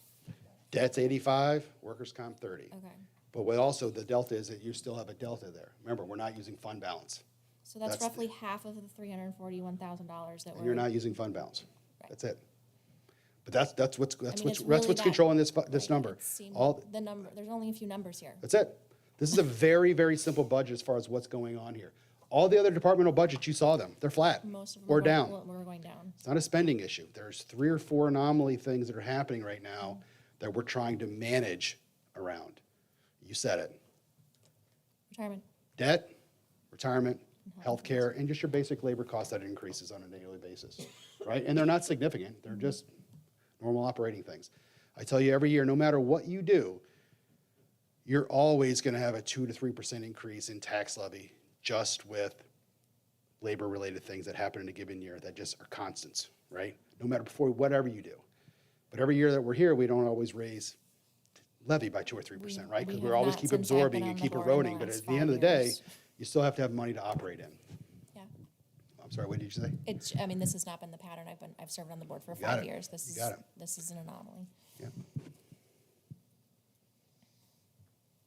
So when, when you're trying to explain this and you're talking about these things, and I fully expect the board to make some changes, but it's not that you're out here just spending a bunch of money and doing a bunch of things. The numbers don't show that at all, right? You have an issue where revenue sources are not keeping, outside of taxes, are not keeping up with your operating ability, right, and your desires. That's Gotta what's get some happening. That's it. creativity with our revenue coming in. What's that? We need some creativity with our revenue. I love it. I Yes, mean, you do. that's right. That's what it is. Got some ideas? And my thing, well, I hope you guys do. I mean, anything's on the table. And it should be when something like this is going on, right? We have a very, very small village. We have very few opportunities for growth, right? It's not like you have tons of assessed value just waiting to be put onto the books. You don't. You do infill development. We're all here getting jazzed up because a commercial building on South Main came up for sale and maybe it gets redeveloped. I mean, those are our limited opportunities to increase capacity and increase assessed valuation and sales tax growth and all these other types of things. We don't have a lot of things. So Once the, our homes are at 100%, doesn't give you one more dollar, okay.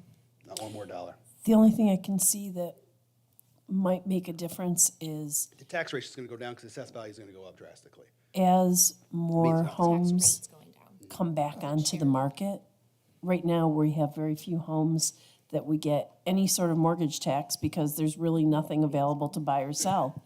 So if there are more homes that come onto the market, then maybe we pick up a little bit, but it's not a significant amount of money to change what's going on with our taxes. If your taxable assessed value doubles, which it's reasonable to say that, and you're at 800 million, your tax rate's going to go down by that. So instead of having an $8 tax rate, you're going to have a $4 tax rate. So then you can go out and say, well, gee, we have the lowest tax rate in the county.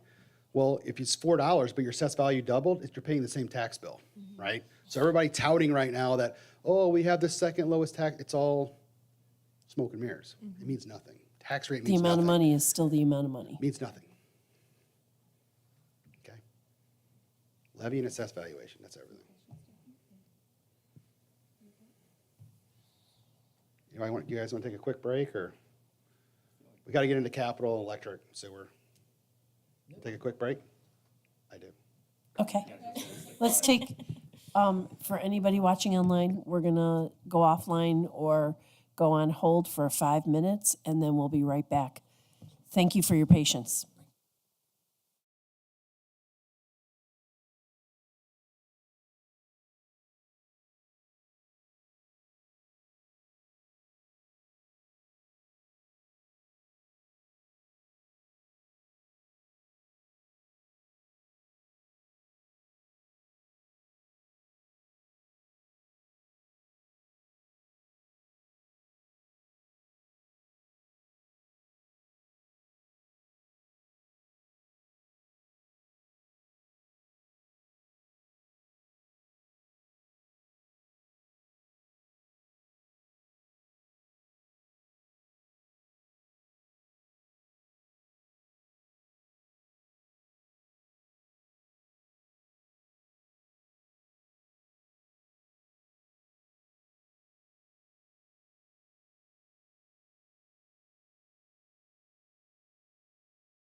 we're going to be back, or we're back.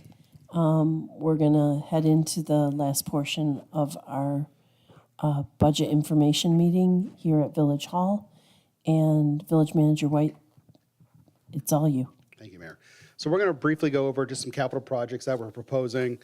Electric and sewer, there's not a whole lot there. We're not going to get into a lot of that today. We can talk about another date, but, we'll see what we can do. So this is another graph you have just by function. It's no different than your bar graph that you had. Now it's on a pie graph. Kind of shows by function what comprises your proposed $1,500 tax bill with respect to the services provided to residents. Okay? Beautiful colors. Okay? I mean, for a village our size, you talk about a full-service community, police, fire, public works, refuse, sanitary, storm, I will tell you, very few villages do that. Very few. Just the way Fire it is. department. Yeah, Most villages in Monroe County do not districts. have a fire department. districts, yeah. They have districts. All right, so next we're going to get into our 10-year capital plan and some of the proposed projects that we have for this year. And really the demise of Jason's sanity. So we'll see what we can do here, okay? All right, so we'll get into, you have a full 10-year capital plan sheet in yours, but what's really happening here is we're proposing to spend about $2.9 million in capital work for this year. Of that, $1.9 million is from the general fund. The other $900,000 is going to be from the fire department fund. And then from that, cash is about $1 million, and $900,000 of that is going to be from grants, or other types of state aid, okay? Okay, so what are we proposing to do this year? So some of the work that has to be done, not always the sexiest stuff, but the Village Hall front hall steps, we've painted, sand, and cleaned those 30 million times. They decided to put steel into concrete, doesn't always mix, so we're gonna replace those and have fabricated new stainless steel steps. Again, it's not that it's a big thing, but we need to have it done and get it cleaned up. Basic building improvements at Village Hall and just maintenance items. The police department front doors are steel. They are completely rusted out. You can see through them. So we're going to replace all the doors and the casings and bring those up to an aluminum standard of some sort, which is generally what you're seeing almost anywhere. They just have to be done. Police department's still working on their interior design. You know, we talked last year in the budget to look at ways we can maybe improve that work environment, make it more efficient. Currently, they went through a feasibility analysis to really look at is the way it's compartmentalized and load-bearing walls versus not, and utilities and so forth. Is there opportunities within the existing bones of the police department, the space that they utilize? Can that be looked at, reviewed, or kind of reconfigured to some degree in an effort to make some improvements? You know, that analysis is kind of saying that it can. So they're gonna, the Public Works and the police department working closely on getting another engineer to come in and start looking at interior design. What are some of those setups based on functionality that can be looked at and done? You know, and what's feasible to do that within? It has to stay within a confined budget if we even do anything at all, right?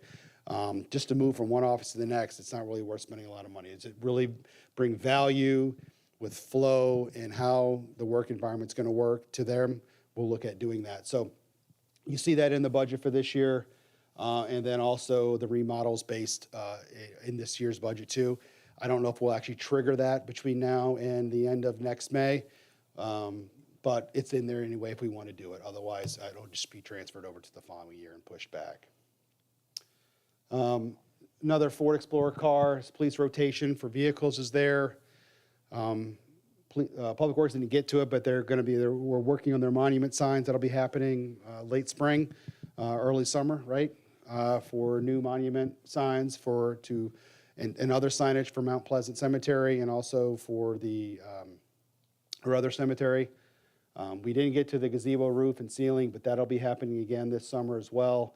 And knocking that out, there was nothing that was keeping us from having to do that. We thought we'd have a lot of time this winter to do it, but we decided to snow every single day of this winter. So it really occupied our time what we did. So that'll all be happening. There was nothing that was time sensitive to do that, so we just pushed that work out. And Brian, the ceiling is really to kind of cover, like enclose it, right, so that the birds aren't, Correct. okay. Correct. There's a lot of nesting and, Well, we want the space that if we have that asset, we want it to be utilized to the best of its ability. Yeah. Right now, it's just constant chasing on a daily basis for nesting birds and then the feces and And other then the things that feces, come yeah. with We need that. to start charging them a fee. Right, and then providing better lighting and Renter everything fee. else associated with that process. So it'll be a nice project, and something that, Matt and Jason can collaborate on together. Okay. We'll continue to do park benches, trash cans, those types of things on an annual basis in our community. The board made it a note to do some improvements to complement the Main Street streetscape. So we have $45,000 in the budget to do Main Street decor, banners, maybe some lighting or some Christmas lighting or some ornamental things that whatever, we haven't determined what they are. I will tell you, the stuff we did research and look at is quite expensive for these types of things. It could be $1,000 a unit. So we'll have to see where this all works, but we know that's a priority for the board. If that's something you guys want to increase based on the scope of work of whatever that is, we could talk about that. But there's significant money to do flags and banners and lighting and other types of things that we choose to do, whether we want to wrap the trees in some lights, during Christmas time or whatever the case may be. Matt doesn't want to hear that because he's trying to get away from all of that, but we'll figure out what we do. So hopefully that meets some of the goals for the board.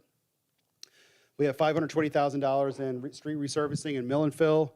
The streets that we're doing is Dewey, Roselawn, and Packet Boat Drive. If any of you been on those streets, they're some of the worst in the village. They're really, really rough. Significant amount of paving work there, and all that's going to be complemented, as we talked about earlier, with sidewalk replacements where need be, and then all the catch basin and storm sewer work that has to be done for those and have those all rebuilt. So these streets will really, really be nice when it's all said and done with tree trimming and cleaned up. They deserve it. They're big stretches that are a corridor. They're in some of our older neighborhoods. There are a lot of tree-lined streets. They kind of get beat, the streets, with the shading of the trees and so forth. Yes, Mayor? Has the Monroe County Water Authority finished on those streets? I know this is a very sensitive subject. Not until right after. Correct.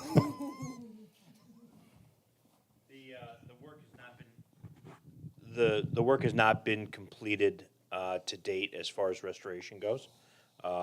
There is winter restoration that they've done so far, but if you go down those streets, you'll see that there's either temporary concrete patches or cold patch asphalt repair. We anticipate, obviously, those things will be replaced and repaired before our work will continue, so.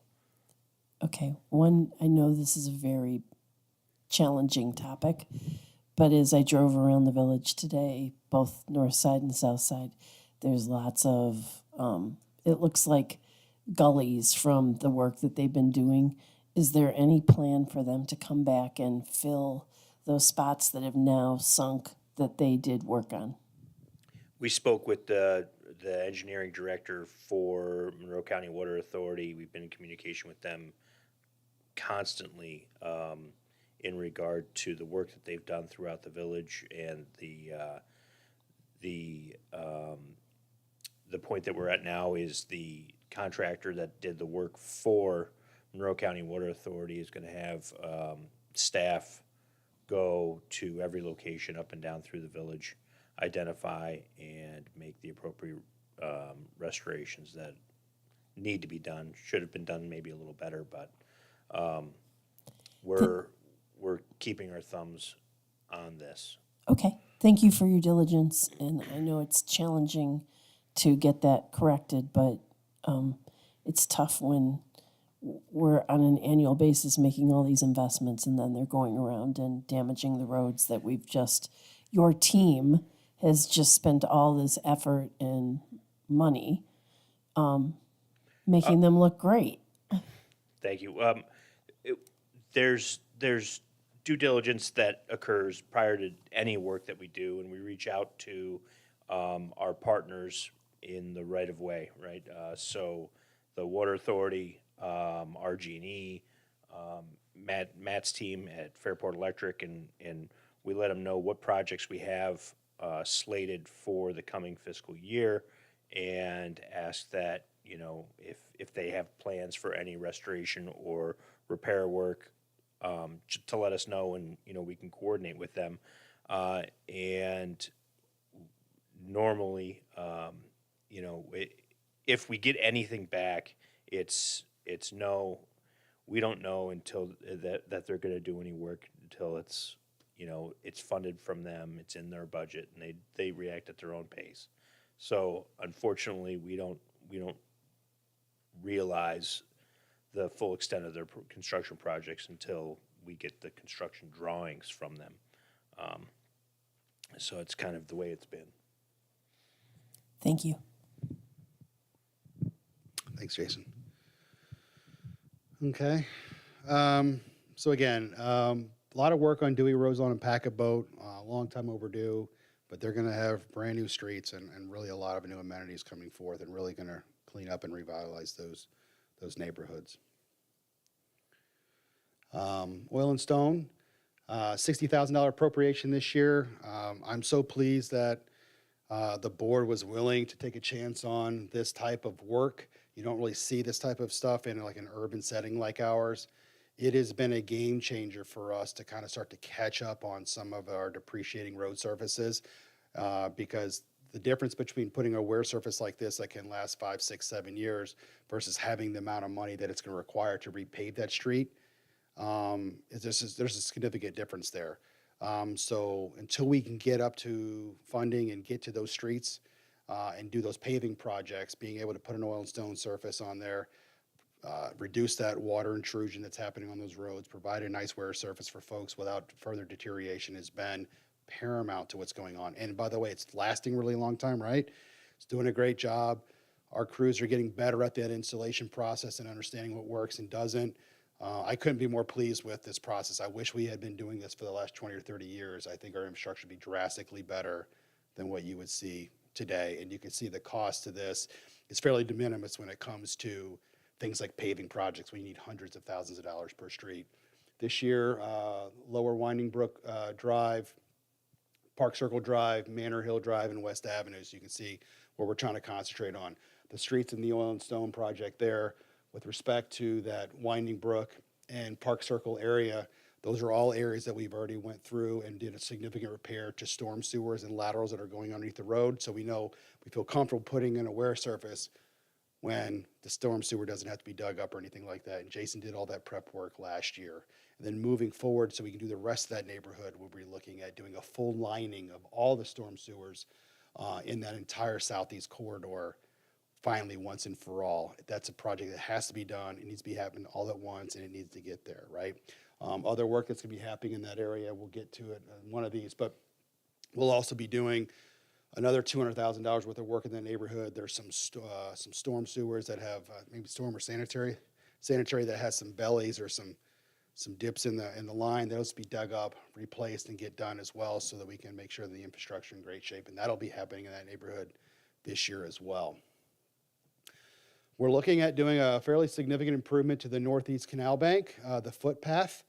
Last year we spent a lot of time on that southeast corridor doing plantings and refurbishing to the point that we could with the brick and replacing the water lines that were in there that were busted and some of the other drainage issues. And it really looks great. And I can't wait for the spring to pop open and see what all that, the new landscaping we did and how that comes out, right? Because we did it in the fall last year and you didn't really get to see it. So this year is really going to be able to see how it pops. So all of you have walked on this corridor.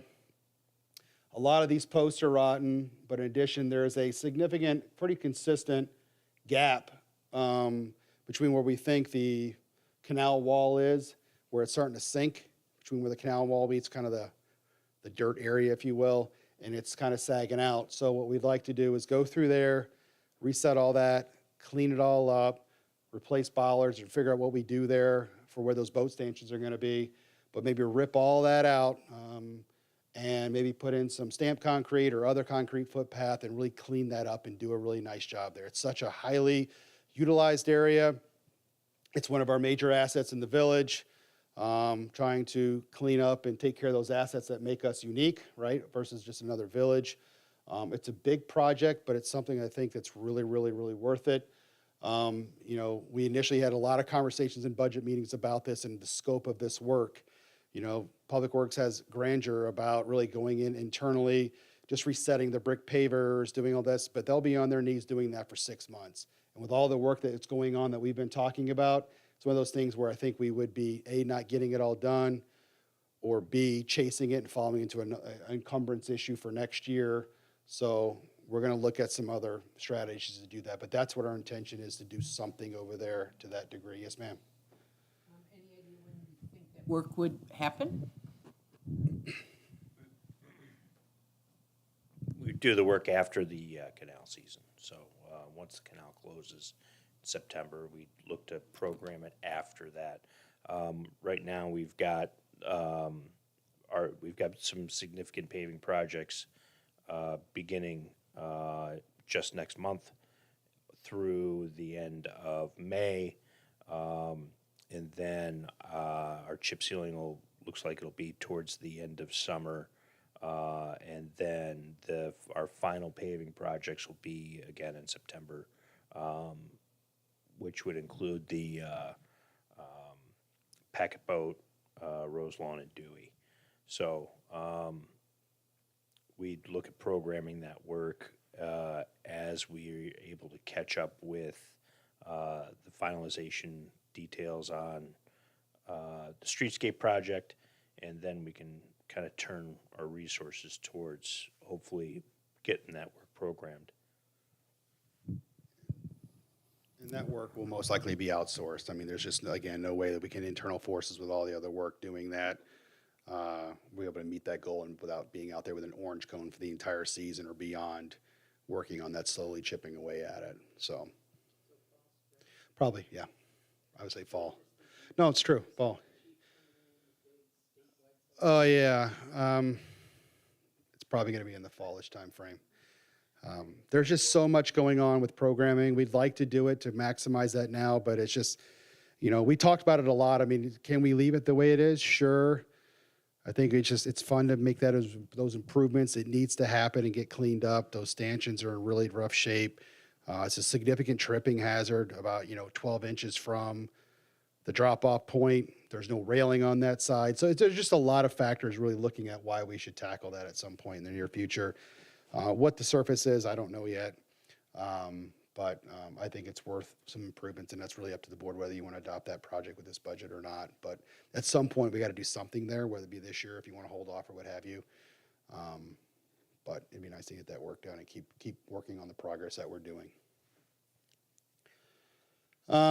We'll continue to do street drainage gutters. A really nice thing is we're going to carry on, should the budget pass, with some of our stop signs and street signs on East and West Church Street, and kind of put the more decorative signs that we're incorporating with the streetscape project, kind of those black ornamental posts and so forth. So getting rid of some of the, yes, ma'am. The street signs and maybe the stop signs, right, Jay? Yeah. We're just the street signage. So, oh, you talking about the push button lights? Is that what you're referring to? Oh, they're street lights. Yeah, those are staying. Okay. Yeah. I'd like to do that, but Matt won't pay for it. Matt. 10 grand a piece. There's 100 of those, so you can do the math. So we would need a lot. Just so it's clear. Yeah. 'cause No, people might just signs. think Just signage. signs. Yes. Lights are staying as is. I mean, as of right now, I mean, what's not including in your streetscape budget for that $5 million we're doing is, in order to make that project work in the confines of the budget that we plan for, Fairport Electric has absorbed $700,000 plus of that work with all the streetlights. We took it out of that budget, and we're appreciating it through the electric fund because it's an asset that stays there long term, and they're responsible for it. Otherwise, the initial budget was for us to take care of all that through the general fund, but you'd be looking at a $6 million bond versus a $5 million project. So, I mean, these are things that are happening organically. And did you want to talk? Did you? Just as you go down the Western Street corridor, you see the street signs we have there now. There's the existing painted steel posts, and if you take a moment to look at them, they're degraded to a point that they just look terrible. They're bent.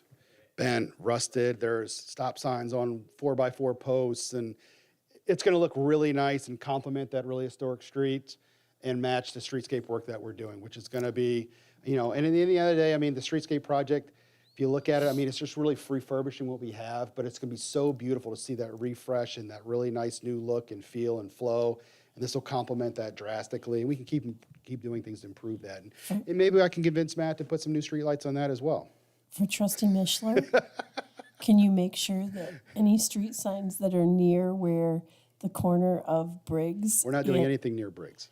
At the corner of Briggs, that you just wrap them all in reflective tape from top to bottom, including anything, the stop signs. Just put like a big blob of reflective tape all the way around them, like somebody made a ball of tape. No. You know, I'm just kidding. And to a problem. I mean, that reflective tape is really. Except for what? Except at 7:45 in the morning. Yeah. But the number of accidents has been reduced. It's reduced. I don't know what caused it. Significantly. I just think it's Except for what happened just last week. So act of God, but we'll see. We'll continue to work on our door security and lock sets with phase 2 and continue to work through that project. It's been significant. The Village Landing parking lot, so this is a project coming up in the board's future. As you know, we received a $200,000 SAM grant, State Aid to Municipalities grant, to repave that lot. I hope that you guys are beating down the door for another $200,000 for that lot. A, we're going to need it, but B, we want to do some really great things in that parking lot. We're looking at doing some cost right now to do some preliminary design work, meaning I think it's worth looking at how do we straighten out that entrance and exit point, make that wider, make it more easy to flow. I mean, 2 weeks ago, we had someone hit both curbs, take out the farmer's market sign to the ground, and run over a fire hydrant and bust it all open. This happened within about a week ago or so, 10 days ago, by trying to navigate that little S kind of a curve type thing, and probably some other factors, but for the story, it sounds pretty good. So we want to do that, but there's other things with that lot, like that lot also has, the landing lot has an entrance to the parking garage, looking at whether that entrance stays there long-term. The cap where you park is leaking water into the ceiling or decking of that parking garage, drastically eroding at the rebar and concrete and the structural integrity of that. It's going to be significant to repair and take care of, so we're going to look at the feasibility of what that takes to do that work and other things, and other type of storm-related things for that project. So we'll be doing that in preparation of you guys beating the street to get us more cash for that project so we can really do some fun things with it besides just pave it and stripe it. Challenge accepted. Challenge accepted. I like it. Parking lot vacuum is just that. It's the bar scene, while great, creates a lot of havoc in our parking lots. Glass, cans, bottles, cigarette butts, and it is something that takes our public works crews in the morning before you wake up hours to clean, and it happens every single day. So this equipment will help us in addressing that and picking that up more efficiently. You'll notice a fire truck for this year, which in your capital plan wasn't for 2 years out. The issue with that is we'd like to start the process of the design and the ordering of that truck, which we have to have in the budget in order to do that effort. These things have, between a design and a build time and procurement time, a couple 2 to 3 year process to do that. So this hopefully will hit by the time we actually want to get it. This is all said and done versus waiting that time, waiting another 3 or 4 years in order to do the effort, to the work. It doesn't change the bottom line, our ability to afford that with it coming from the fire vehicle rolling stock reserve that we have, so it doesn't change anything. There's no monetary impact. We're just being proactive with how we do this based on the procurement time and process for building and getting a truck. And then another fire police vehicle. It won't be a 550, by the way, but that's just something we had in the budget for what was initially planned. It'll be something a lot smaller. Okay. Other things that were, Trustee Mishra was asking me about, the fire department and make sure they get what they need and they want. All these things that we're doing in here were initially put into the operating budget. And in order to keep that budget to a point where we can get it where you guys have it today, which is still not great, but kind of something where we're realizing is thermal imaging cameras need to be replaced within the trucks. We're looking at some SAM grants for appropriations from assembly member line items and Senate line items to meet that need. But right now it's in there as cash. Supply hose replacement projects for most of the trucks. All the supply hose is old and needs to be replaced.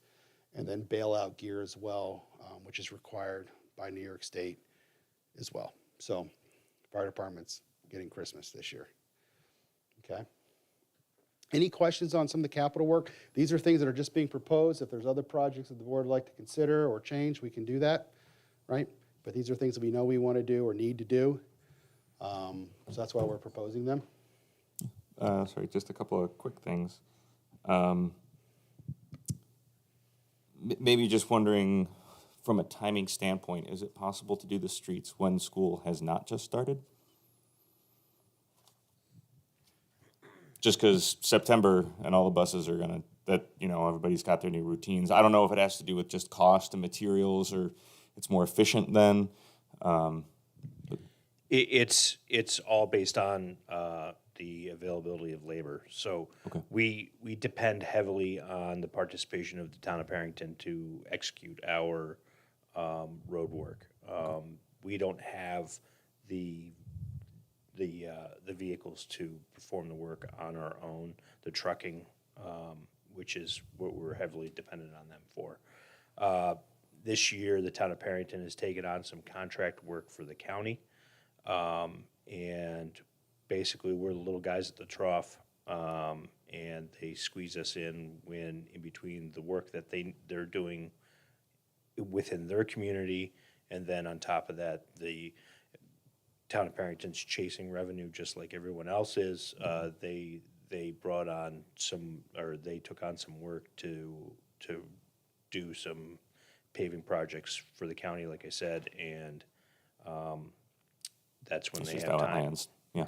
Right. So we're squeezing Railroad and Briggs in before, they're taking their plows and salters out of their trucks, and they're coming over to see us, and then we won't see them again until they get done with all the work that they've committed for the year, and then they'll come and help us out at the end. Fair enough. And then, as we've looked at door security and the lock set, I'm pretty sure I know the answer to this question, but have we looked into a more digital type of system?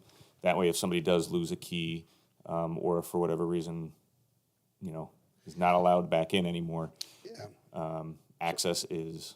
So the problem with that is, we have, the issue is that we have, it's not just facilities, it's every little room, shed, piece of equipment, lock set, special door over here, everything. And right now we have key ring sets that have 200 keys on it.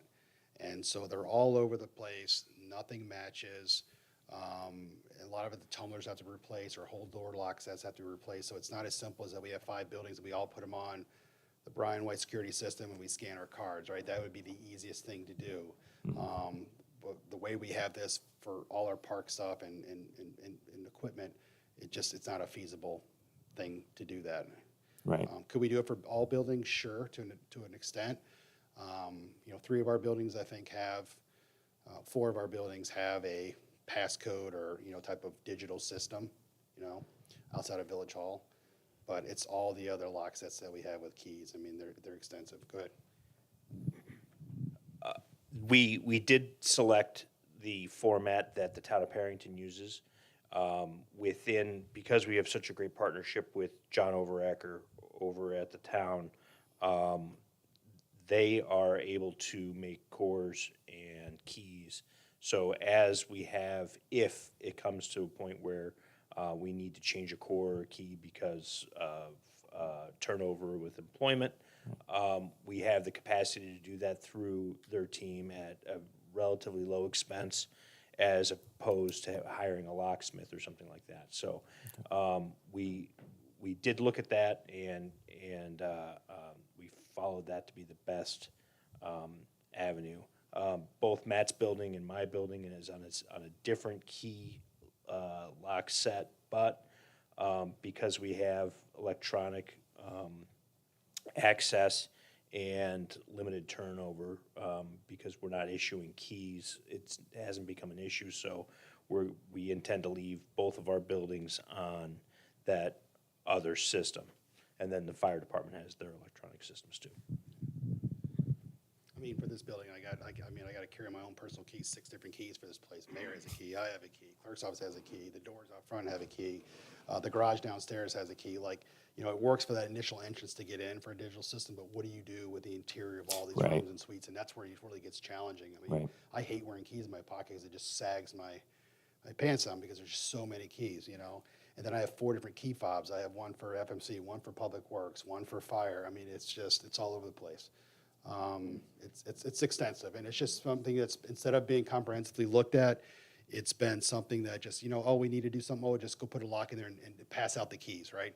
We have a key box downstairs in the clerk's office, if you've ever seen it, but it's got 300 keys in it, all labeled out and extras. I mean, it's a whole thing. We sign them out, we bring them back in. It's extensive. I mean, Megan will tell you, right? So we got to get a handle on this. I mean, get security for these buildings and make sure that people have the right keys and whatever. And it'll be something where, in the end of the day, my key will be the same key and same lock set, but it'll open every door, but maybe the mayor's door, right? Because that has a specific notch in it or whatever. So we're looking at all that to make this really cleaned up, and it should be much better in the end. Okay, great. So it sounds like too, it is addressing Oh, yeah. what clearly is a It's a thing. logistical challenge. It's a thing, yeah, for sure. Good question. Anything else with that? General building envelope improvement. We just have some money in there. Just, there's always something that seems to be happening with this building, or something breaks, or an HVAC system, or something we didn't think about. You know, this year we were identifying, we're having some nesting and some creature invasion issues with some of our roof structures and venting structures by the PD and out front. So we're going to look at doing some improvements over there to enclose those and make some improvements. I mean, we have birds going in, they're getting into the roof and flapping around, and you can hear them in here. And so just some basic. Or I squirrel. thought those were old trustees and ghosts. So just basic things like that we just have to do to kind of shore up the building envelope, and some various things that are going to come up that we need to address. Yeah. Good question. Are we getting those fancy push-button doors for handicap? They should be going in when, Jay? Matt's team has got them about all wired up. It looks good. Oh, fantastic. So the first step, well, to order, the equipment's been ordered. Pardon me? The equipment's been ordered, and the next step was to have Matt's team get the electrical access wired. That's all there. We're just waiting for the equipment to come in and to schedule the installation. So we should see it in the next few weeks. Great.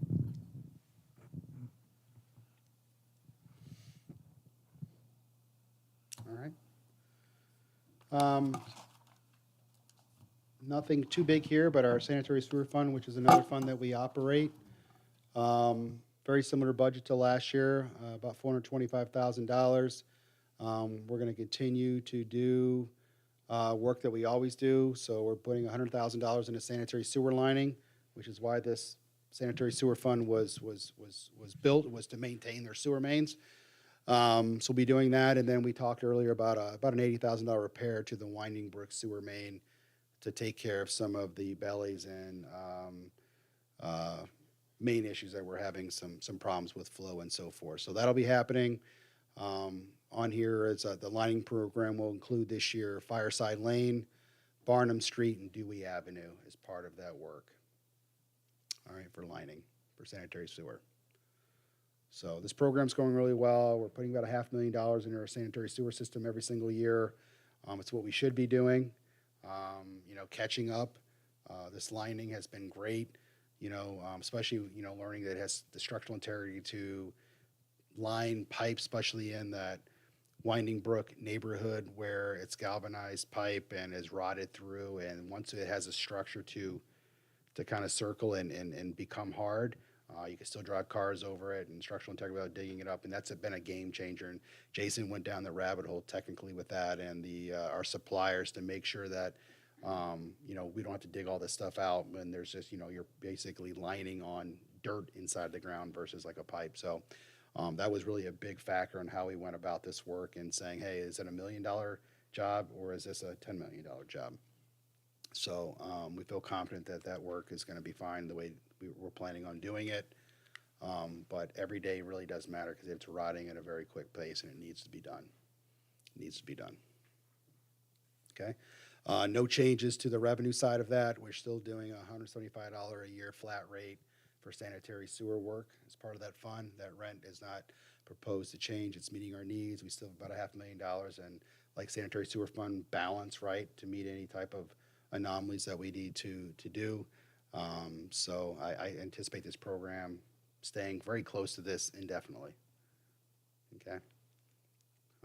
One of the best things I think this board did address was a sanitary sewer rent and fund over the years to finally start working on this stuff. And you're in catch-up mode right now, but it's just the way it is. But when you have 20 plus miles of main that you got to deal with in all different varieties and shapes and sizes and materials, it's an extensive endeavor, right? So just keep chipping away. Keep chipping away. Electric fund, great team. Basically couldn't do much about really anything in this village without that. Running central garage, IT, our distribution system. Our boardroom overhaul is going to be drastically increased on electric. Our lighting in this building, in every building, our street lighting, our smoke alarms, the doors going into Village Hall, like having an asset like this that really no other local government has, and that expertise is such a great benefit to us. So capitalizing on that's been really nice. We have probably more work than we have staff. It seems like in electric. Matt's always chasing that, but the electric fund is about $36 million. It's about a 7% increase over last year. Most of that is directly correlated to we did a rate case that went into effect December 2024. So increase in revenue means increased expense because you're buying power. In addition to that, we have contractual costs, labor costs, and other type of capital outlay we're doing. Matt will be making improvements to the operations center, new roof, new windows. They're all rotting out. That needs to happen. We're making significant upgrades to our substations this year. A lot of that work's going to be done. We are continuing to just work on our distribution system and those types of things. We're putting all the new meters in, which is a big project. Between the substation work and the meter work, while we're doing the meter work now, all that is bond-related issuances that we've done. So all that debt will be hitting this budget and beyond as far as debt service. So that's also incorporated into this budget and all passed through the Public Service Commission and approved.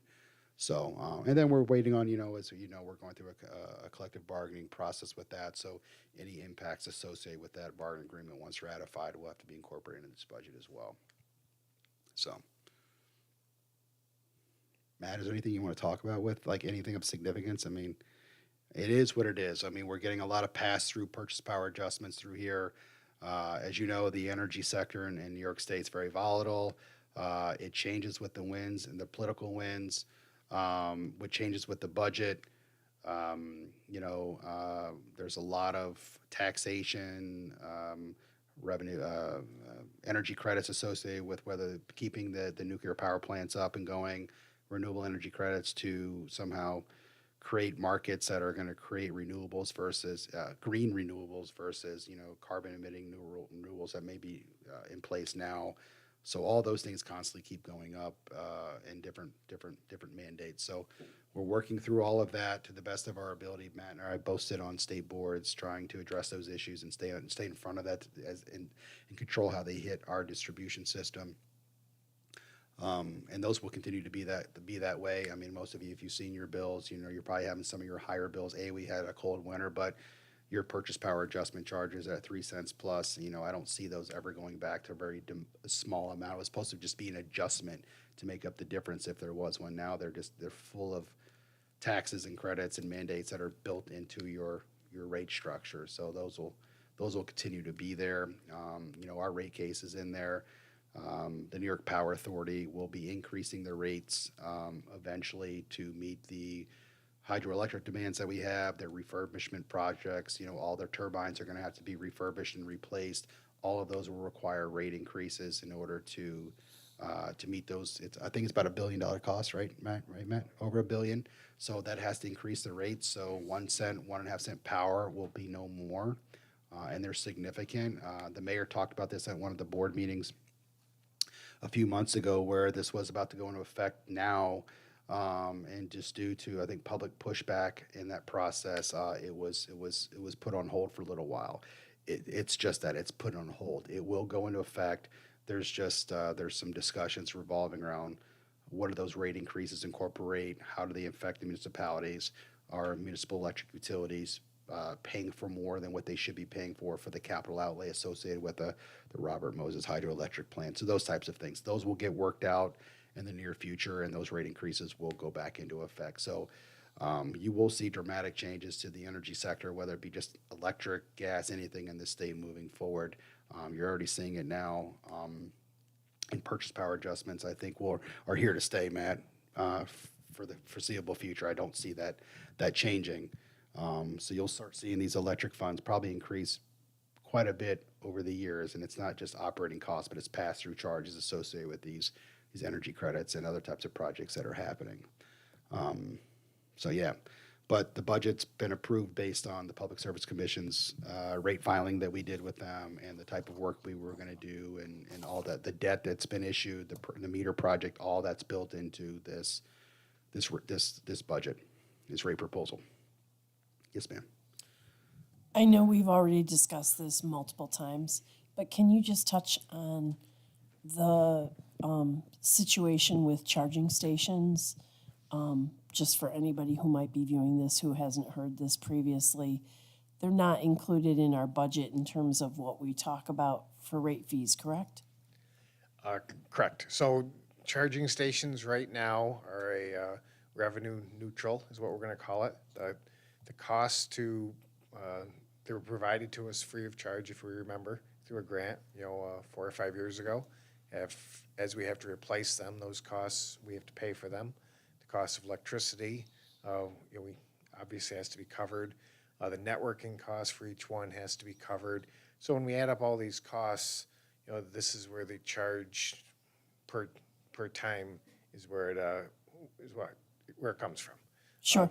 The charge will get adjusted up or down depending to stay revenue neutral. Right now, we are seeing the decrease in the number of people using them, similar to what we expected. If it increases, then we'll be able to charge less. But just so we can make sure that we have enough to pay for new stations, pay for the networking, and keep them usable is what the charges are for. And then I have one more other frequently asked question that I know that members of this board have all had questions about from the general public. How do tariffs on electricity from Canada impact the Village of Fairport and Fairport Electric? So Fairport purchases power from New York State as a group. So New York State imports electricity from Canada and also exports energy to Canada. It's basically an auction. So when we buy power, we're looking at power in the next hour, the next day. So what happens is the lowest price power is what's typically procured. If the price goes up via tariff, then the next generator that has the next lowest price would get that. And the prices are very, very close. So in reality, there's very little difference of that. We wouldn't purchase the power from Canada. We could buy it from Pennsylvania, another generator, or someplace else. Are we likely to see an impact in the current environment of the next few months or even the rest of this year from anything that might be happening with those tariffs in Canada? We have been told by the state that we should not expect any change right now. Okay.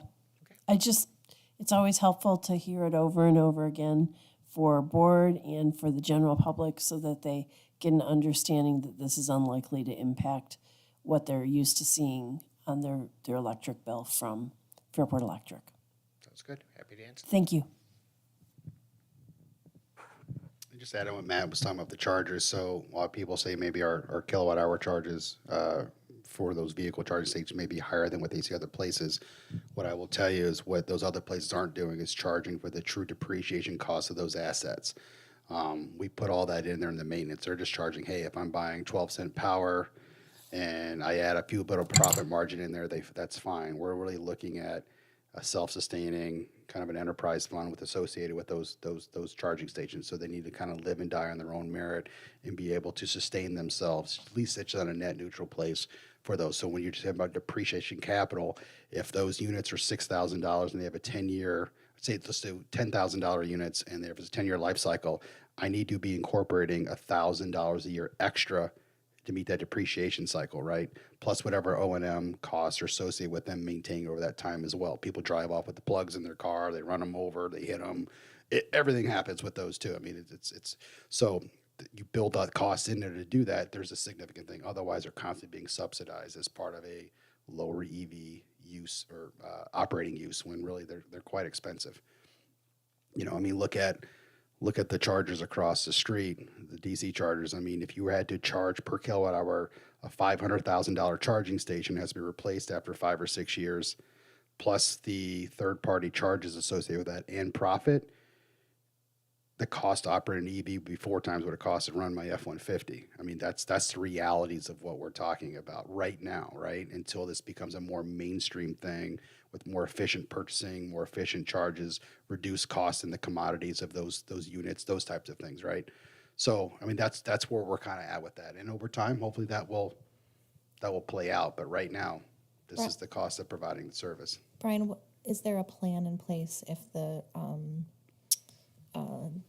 demand for them is so low and does not tend to increase that this obviously won't be sustainable? What we then do? I think we'll always keep them. I mean, I don't think EVs are going anywhere, right? But I mean, right now there's a softening of the EV market. There's no doubt about that. The early adopters have adopted, and the rest won't do it till mandated to do so. I mean, I think that's a fair statement, and that's kind of what's happening. And you're seeing some changes in the federal requirements associated with EVs right now as well. So I think we'll keep them. But what could happen is, do we need 27 of them, as Matt alluded to? If the demand is associated with where we can reduce, from 4 in every lot to 2 in every lot, if you're getting the turnover rates that you're required to do instead of parking there all day long, maybe we can reduce that depreciation of those capital assets, and pushing that burden in the kilowatt hour charges and reduce that by half by just having less units, right? So we can adjust accordingly to do that. Or when they break or they need to be updated or whatever, we just don't replace them, right? That way, through attrition. Does that answer your question a little bit? Okay.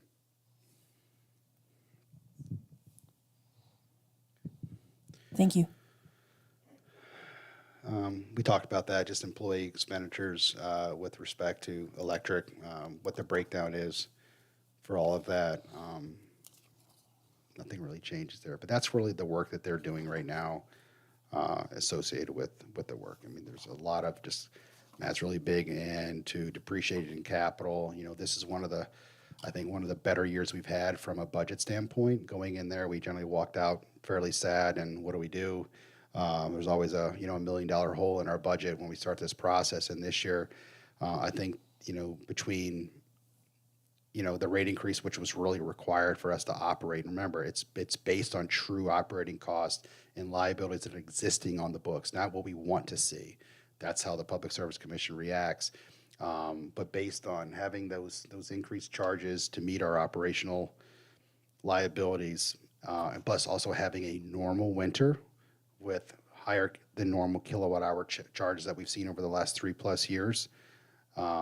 And then plus that rate, it's really, really helped us out with that. We had some good winter months, which is where we make a lot of our money and so forth. So if we had things like that in future years, we wouldn't have some of those challenges. Also, we have a very competent financial management team with FMC that are getting much more accurate in their budgets, where the gaps are, fine tuning some of the line items in there. The process was very, very good. Holly Evans is our CFO. She did an amazing job with this budget and working with Matt and his team and so forth. It made it a really, really enjoyable and easy process this year because generally it's very, very challenging and we have really, really warm winters and it just compounds that impact.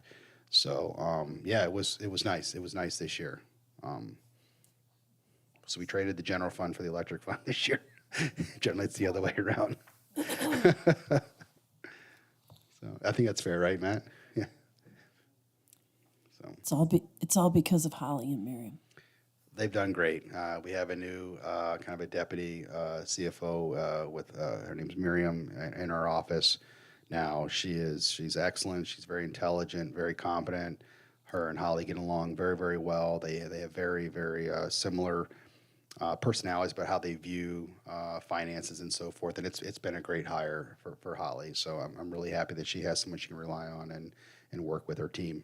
So it's a big job just to do by yourself. You get lonely.